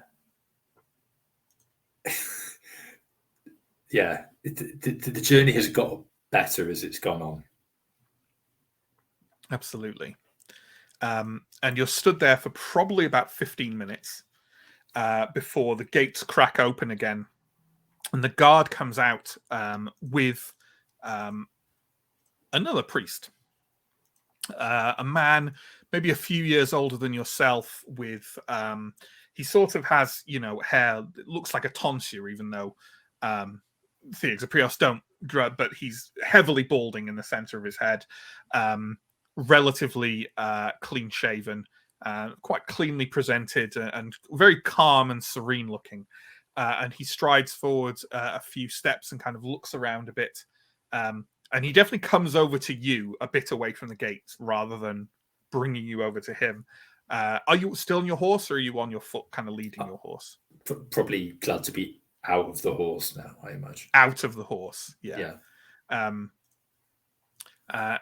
he kind of says, "Good morning. May I examine this seal?" I will show him the seal, but not pass him the notes. He doesn't try and take it. He very noticeably, he kind of like tucks his hands inside his robe together and kind of leans over and looks at it and kind of blinks a little bit. With a lot of scholars become very, develop eye problems, and he kind of leans over and blinks a bit and says, "Perfect. Thank you. You can't be too careful. My name is Ombardo. Father Anton. Father Anton. Two fathers. Have you had any troubles getting here, Father Anton?" A few, but some troubles are to be expected. To be expected. Is the seal safe? I believe so, yes. Believe so. Yes. Have you had companions on the road? I have. The seal remains safe. It does. Very well. If you have had any troubles, you will be recompensed, and companions too. But perhaps we'd better go see the Duke first. Yes. That is why I'm here. Absolutely. All right. Well, while we walk, why don't you tell me of any of these troubles you might have had, and we will see what we can do. He sort of walks through the gate with you, and you can kind of talk as you're going. But ahead of you, you see like a large, much more open area within these walls. Kind of lots of buildings, and some of them are quite large, but they're much more sort of sporadically laid out. And at the very head of this kind of sloped mound that rises in this part of Ravenna is what looks like very much like a converted military fortress turned into, I suppose, some sort of a palace. Weirdly, it doesn't remind you of this now because you haven't seen it yet. But when you do see the High Chieftain's fort, or the building where he lives on Karvosti, it will remind you very much of Duke Inadar's fortress. And as well, here you look around and you can see what looks like an older, smaller Sun Temple. You can see what looks very much like an Ordo Magica tower, and you can see a number of other large dwellings. It's very similar to the area around. Oh my god, I've forgotten his name. The mayor of Night Pitch. It's very similar to the area around Night Pitch's estate. Gives very much. This is where the high and mighty of Ravenna live. So I was just going to say, while we're walking and we're talking about the journey and things like that, which I would explain about and mention Naomi and stuff like that. But as we pass the Ordo Magica place, I would ask the father if he has like the contacts of someone that he knows and trusts and respects at the Ordo Magica that I could maybe pass on to Revrio. And I might also ask about herbalist suppliers, markets, those sorts of things as well. He says, well, we could certainly ask the Duke about some of those things. Others I can arrange myself. I will have a ducal writ sent to this. Where did you say they were staying? I can't remember the bloody name of it now. It's called the Promised Land. Promised Land, thank you. I'll have a ducal writ sent to the Promised Land in their name. They will be able to have food and board paid for there for at least a month. From the sound of it, it sounds like this other one young man could use a healer. I will have one of the city's finest healers sent along as well. Someone from my own staff. The other details, the boons, as it were. Talk to the Duke about it. I'm sure he will be forthcoming. As Umbardo walks along with you, you see that he waves to like a few individuals who he passes, including one of the areas he passes a large palisade walled compound, and inside are a number of large wooden buildings that look very much barbarian to you in nature, and indeed the gates are being guarded by Vajvod warriors, recognizable due to their kind of a lot of Vajvod where they wear like official markings, tattoos, war paint and the like. It tends to be kind of white and blue, or various shades of blues and purples, and you can recognize this on them. As Umbardo walks near the front of this compound, he sort of gives a short wave to the guards at the front of the compound, who as he passes, they kind of touch a couple of fingers to their eyes in what seems like some kind of respectful gesture.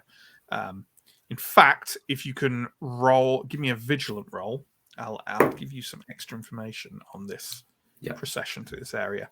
The only people who don't seem to respond to Umbardo's greetings, or who he doesn't seem to particularly greet, are a couple of priests who walk past you out of that old sun temple. They look to be intentionally ignoring Umbardo. Okay. You move through the this large kind of like ducal compound, and arrive at Inadar's fortress. The soldiers that are at the doors of it, and it is kind of like a multi, it's very multi-story with a peaked, slanted roof. It looks more kind of like a long, thin building than any kind of like round or square fortress, but it definitely has the look of an old military build. And after you enter and start walking through the somewhat stern corridors of the large building for a few minutes, you see that some effort has been made to make the place more ostentatious and luxurious, but its roots as a large frontier fort are clearly visible. Kind of parts of it are quite roughshod in a way, and there's definitely kind of less ostentatious wealth than you might expect in a noble's dwelling. But you've been in rougher forts, certainly. Is there anything you're questioning Umbardo about as you're on your way through here, or are you kind of keeping silent and just?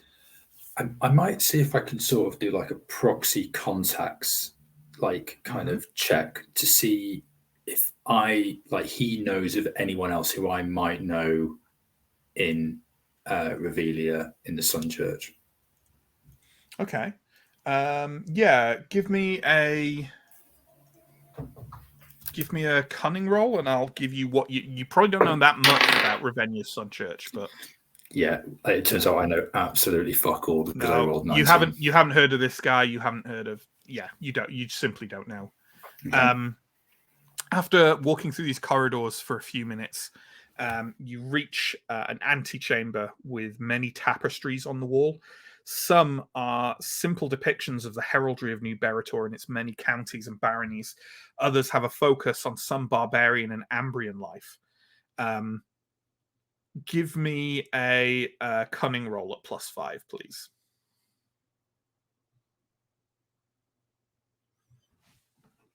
God damn it. No, it was a 19 again. Never mind. One of the larger pieces has Prios's light, causing flowers, crops, and trees to spring up out of fertile soil as both Vajvod and Ambrian soldiers work together to build a recognizable early Ravenia. From inside, some large and ornate wooden doors in this antechamber are the muffled sounds of a woman and a man's voice. The former is loud and angry, and the latter stern and approaching anger. A powerful-looking veteran in the gold and red of House Kohinoor stands at the door, attended by a squire of about 12 years with a very serious look on her face. When Ombardo arrives with you, he lightly raps on the door and speaks softly to someone inside. The door closes and he turns and says, "I'm sure it will just be a moment." I'm quite happy to wait silently. Absolutely. A couple of minutes later, a tall, very stern and imposing woman steps out. Oh, that is weird. Can I do that? Yeah, there we go. Steps out of the doorway. And kind of leans in quite close to you and Ombardo, and says, "It will just be a few moments, fathers. The Duke is currently speaking to First Thea Garmanda." Ombardo nods with understanding. "I thought I recognized her enthusiastic tones."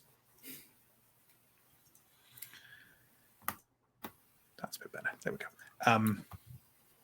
The woman turns to you, Anton, and says, "I am the Duke's adjutant, Bellalia. How has your travel been, Father?" Tiring and at times dangerous, but I am here in one piece. "And what you carry with you, is it secure?" It is. "You've had companions on your trip?" I have. "And it is secure?" It is. It remains sealed and unbroken. "Thank you. Just a moment." She stands there kind of like looking at you, not in an aggressive way, but certainly kind of unblinking, slightly unnerving. She doesn't care that she's just watching you.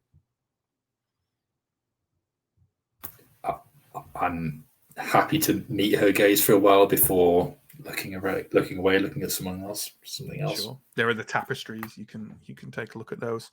A few more minutes pass, and the door opens.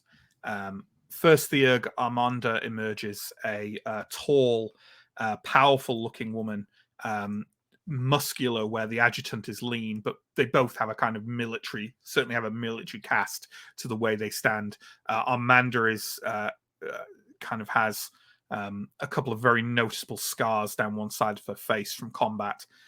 She is flanked on either side by two Templars, because, of course, Templars are still with the Sun Church at this point. None of them pay any mind to the people in the antechamber, other than Armanda gazing at Ombardo with a sneer before calling over her shoulder, "There is a contagious evil bred in barbarian bones infecting the Ambrian spirit. I will pray that Prios light illuminates this for you, Duke Inadar." The Theurgan Templars march past and leave down a corridor.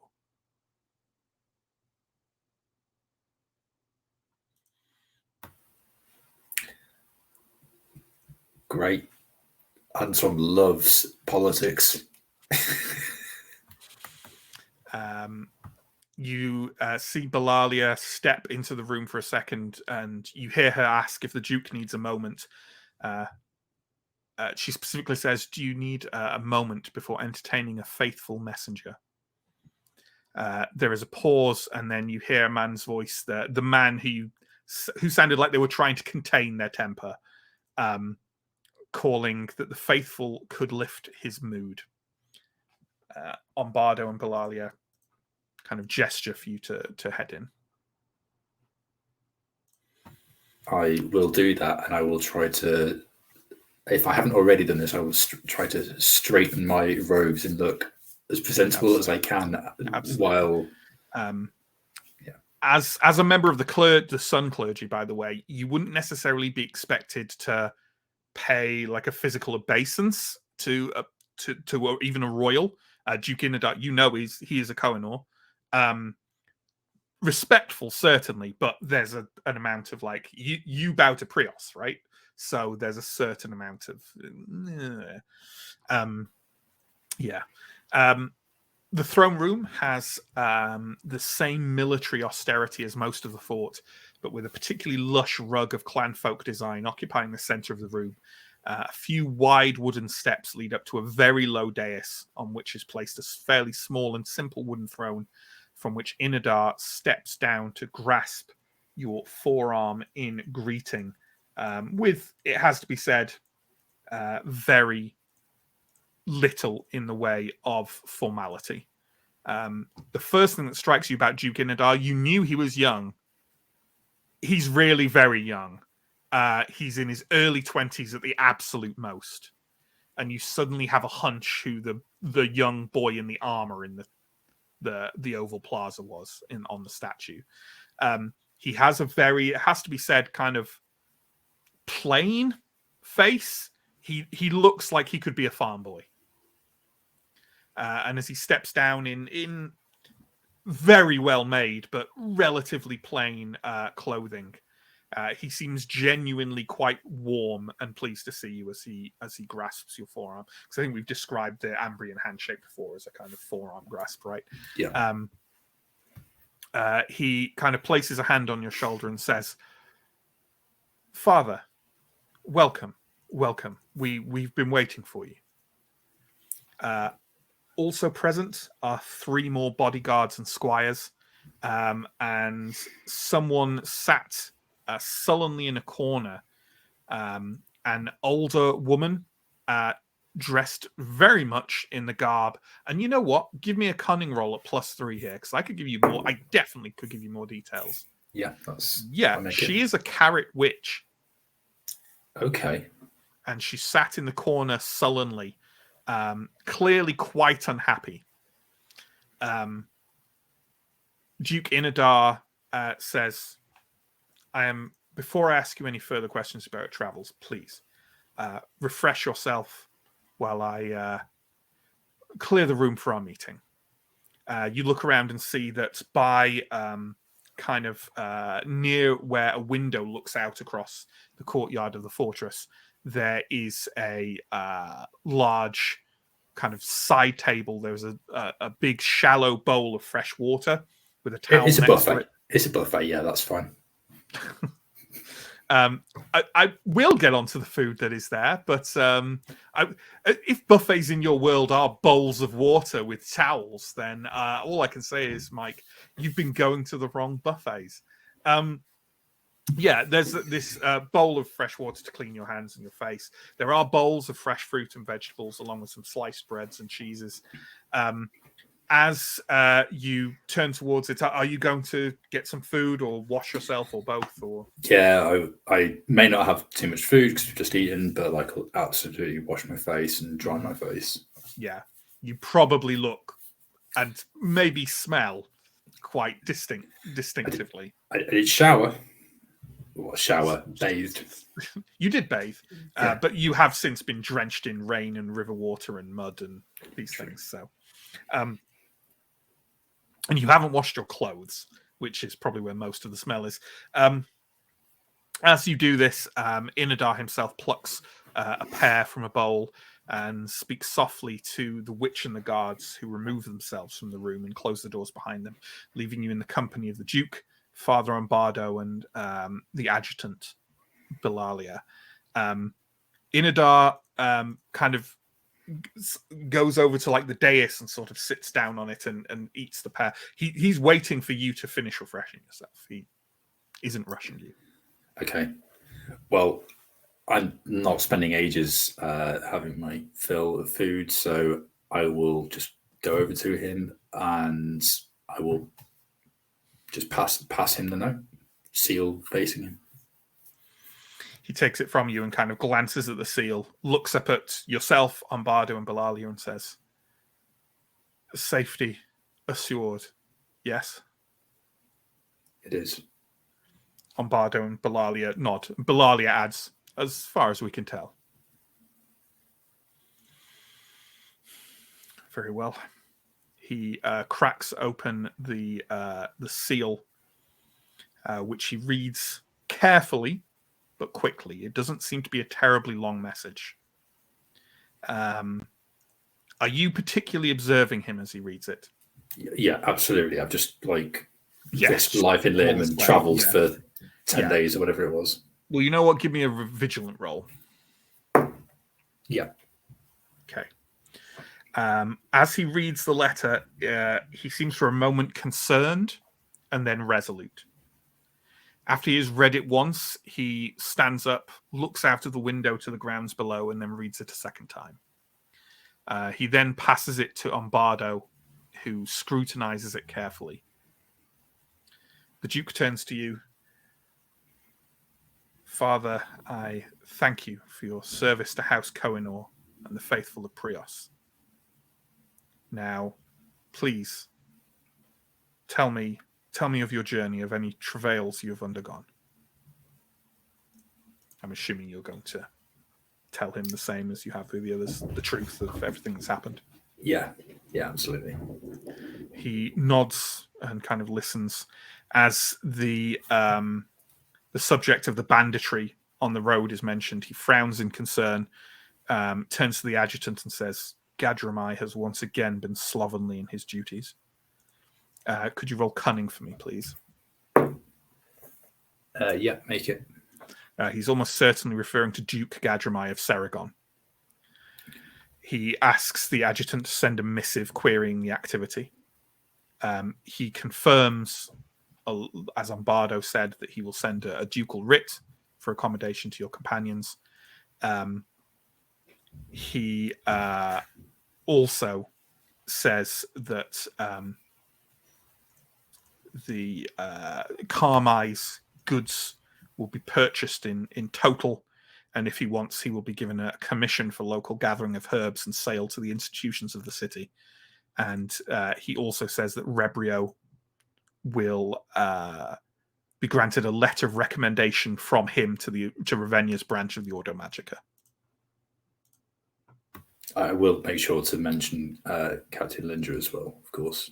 We didn't really mention earlier, but he nods and says, in many ways, the captain was doing her duty, but if I can pass along any message of thanks to her superiors, I will do. Thank you. Now, Father, we have between us a valued and respected friend who I'm sure would be glad to know of the safe delivery of this. Tell me, is there anything I can grant you?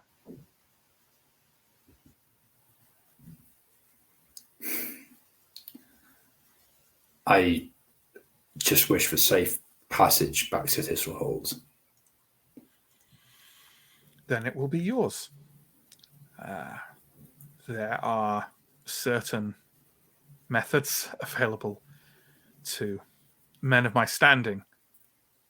Speedy carriages along major roads in the Ambrian heartland. Meverdun, Prios Domain. They stop at inns and ranger way stations for fresh horses. I will also assign a veteran warrior to you for protection. But the roads should be clear for travel regardless. Do you wish to leave now? I would stay one night in this city, actually, before I go. Then it will be yours. If you wish to stay at the Promised Land with your companions, everything can be sent to you there. I will have the letter of recommendation, the writ, all these things sent out as soon as possible. Father, you have done something good for the people of Ambria. I truly hope so. It was an honor to do this for the letter writer. Perhaps more than you know. Farewell, Father. Perhaps we shall meet again. But if not, Prios bless you. He Bless you. shakes your hand again, and you walk out of Duke Inadar's throne room. And I think that is the end of A Single Spark. Let's bring on all of our lovely other players, all bunched up at the top like that for some reason. There we go. Yeah, if you've got any comments or questions, throw them in the chat. In the meantime, the usual promo stuff with the awareness that we have gone on a little long. Down below, links to YouTube and to Twitch. You'll watch this on one. Please check out the other. Twitch is where we live stream. YouTube is where you can find all of our previous streams. There's also links to our social media, our Patreon, our Discord. Check those out. We run 2 campaigns weekly at the moment. Mondays is Vason, Wednesdays is Symbaroum. We also run one-shots multiple times a month. The next ones are this Sunday, which is Johnny's self-penned Bat Out of Hell themed one-shot. We don't know what's happening with that either. I mean, hopefully Johnny does. So tune in for that if you want at 3 o'clock, 3 p.m. BST this Sunday. The following Sunday, that's the 21st, I'll be running Mask Witches of Forgotten Doggerland at the same time. It's a spiritual, Mesolithic, weird fantasy adventure, pseudo-historical thing. So please turn up for that because I'm really looking forward to it. Okay. I think as well, did Johnny read out the latest follows and stuff on Monday, John? I read out some of them. Okay, well, I'll read them out again, just in case. Thank you for the follows to Get That Rabbit, Fiend Riot, and Carax. Thank you very much. And what do we got in chat, John? Steve, it's a bathroom buffet. Or a buffet bathroom. Not sure which is worse. Next. Don't kick food. And this was, a canticle for Fleabowitz was Yep. If you don't get that, it's fine. Don't worry about it. Steve, new arc title, A Single Flea Remains. Yeah. That flea will bring down the witch hammer by being itchy on Steo at a crucial moment. So it's now the itch hammer. Nice. Also, your mic has gone real fucking weird, Chris. You're talking through a robot. Like the head of a robot. I can leave and come back, but we're at the very end of the session, so why not just lean into it? It's true. Next.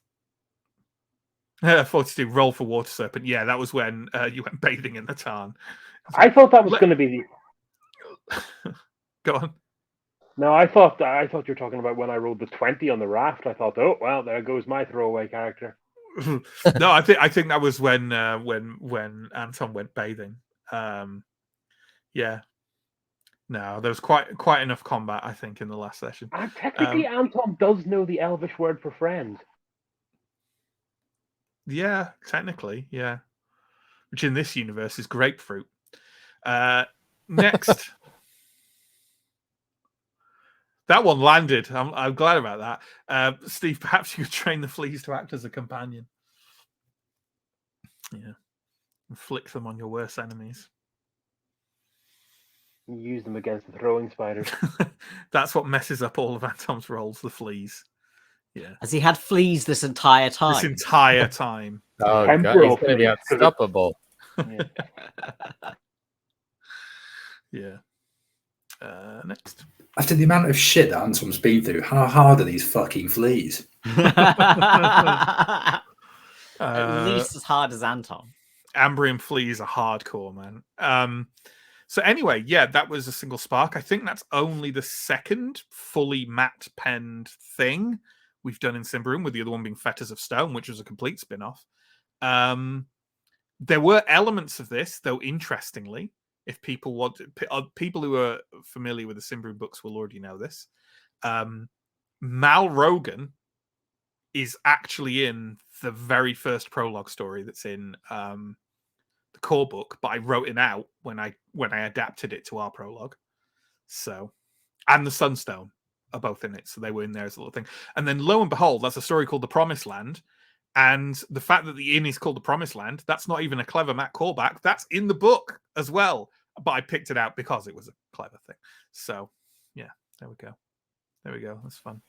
Nice. There was actually a little epilogue I was going to do there. Now, I won't go into a huge amount of detail about it because the moment's gone now because I forgot to do it. But what I will just say, if you cast your mind to Seragon Forest, around the time that kind of Duke Inadar and Anton are meeting, there is a charred and burned huge body there in that glade with its severed head kind of rolled halfway kind of across that clearing. And at some point during that conversation between Inadar and Anton, the fingers twitch just a little. So there we go. Yeah. Did we enjoy that? Like one of the first, it'll be the first Matt penned thing that Mike has done, right? But but the other two of you were, Sam and Chris, you were in Fires of Stone, right? Yeah, of course you were. So it was really good. It's good. It's good fun. It's nice to explore like another area, like go into a bit more detail about like the places you're passing through and like what's going on in Ambria. I liked it a lot. We've got to wave goodbye to Mike now for a second, but thank you for joining us, Mike, in your side quest. Thank you. I loved it. We'll see Mike again next week. But yeah, considering you're all Ambrian, like, well, I guess the Ascarai isn't, but like, it's weird that basically the only place in Ambria we've been, or there's two places basically, is Thistlehold and Castor. So it's nice to see more of Ambria and what that is actually like. So. You're still a coward for not calling it Anton's big day out, though. Then I will happily be a coward, forever. Cool. Okay. Thank you, folks, for playing. Thank you, folks, for watching. Take care and stay safe, and we'll be back with you next week for more Witchhammer. Yeah. Goodbye.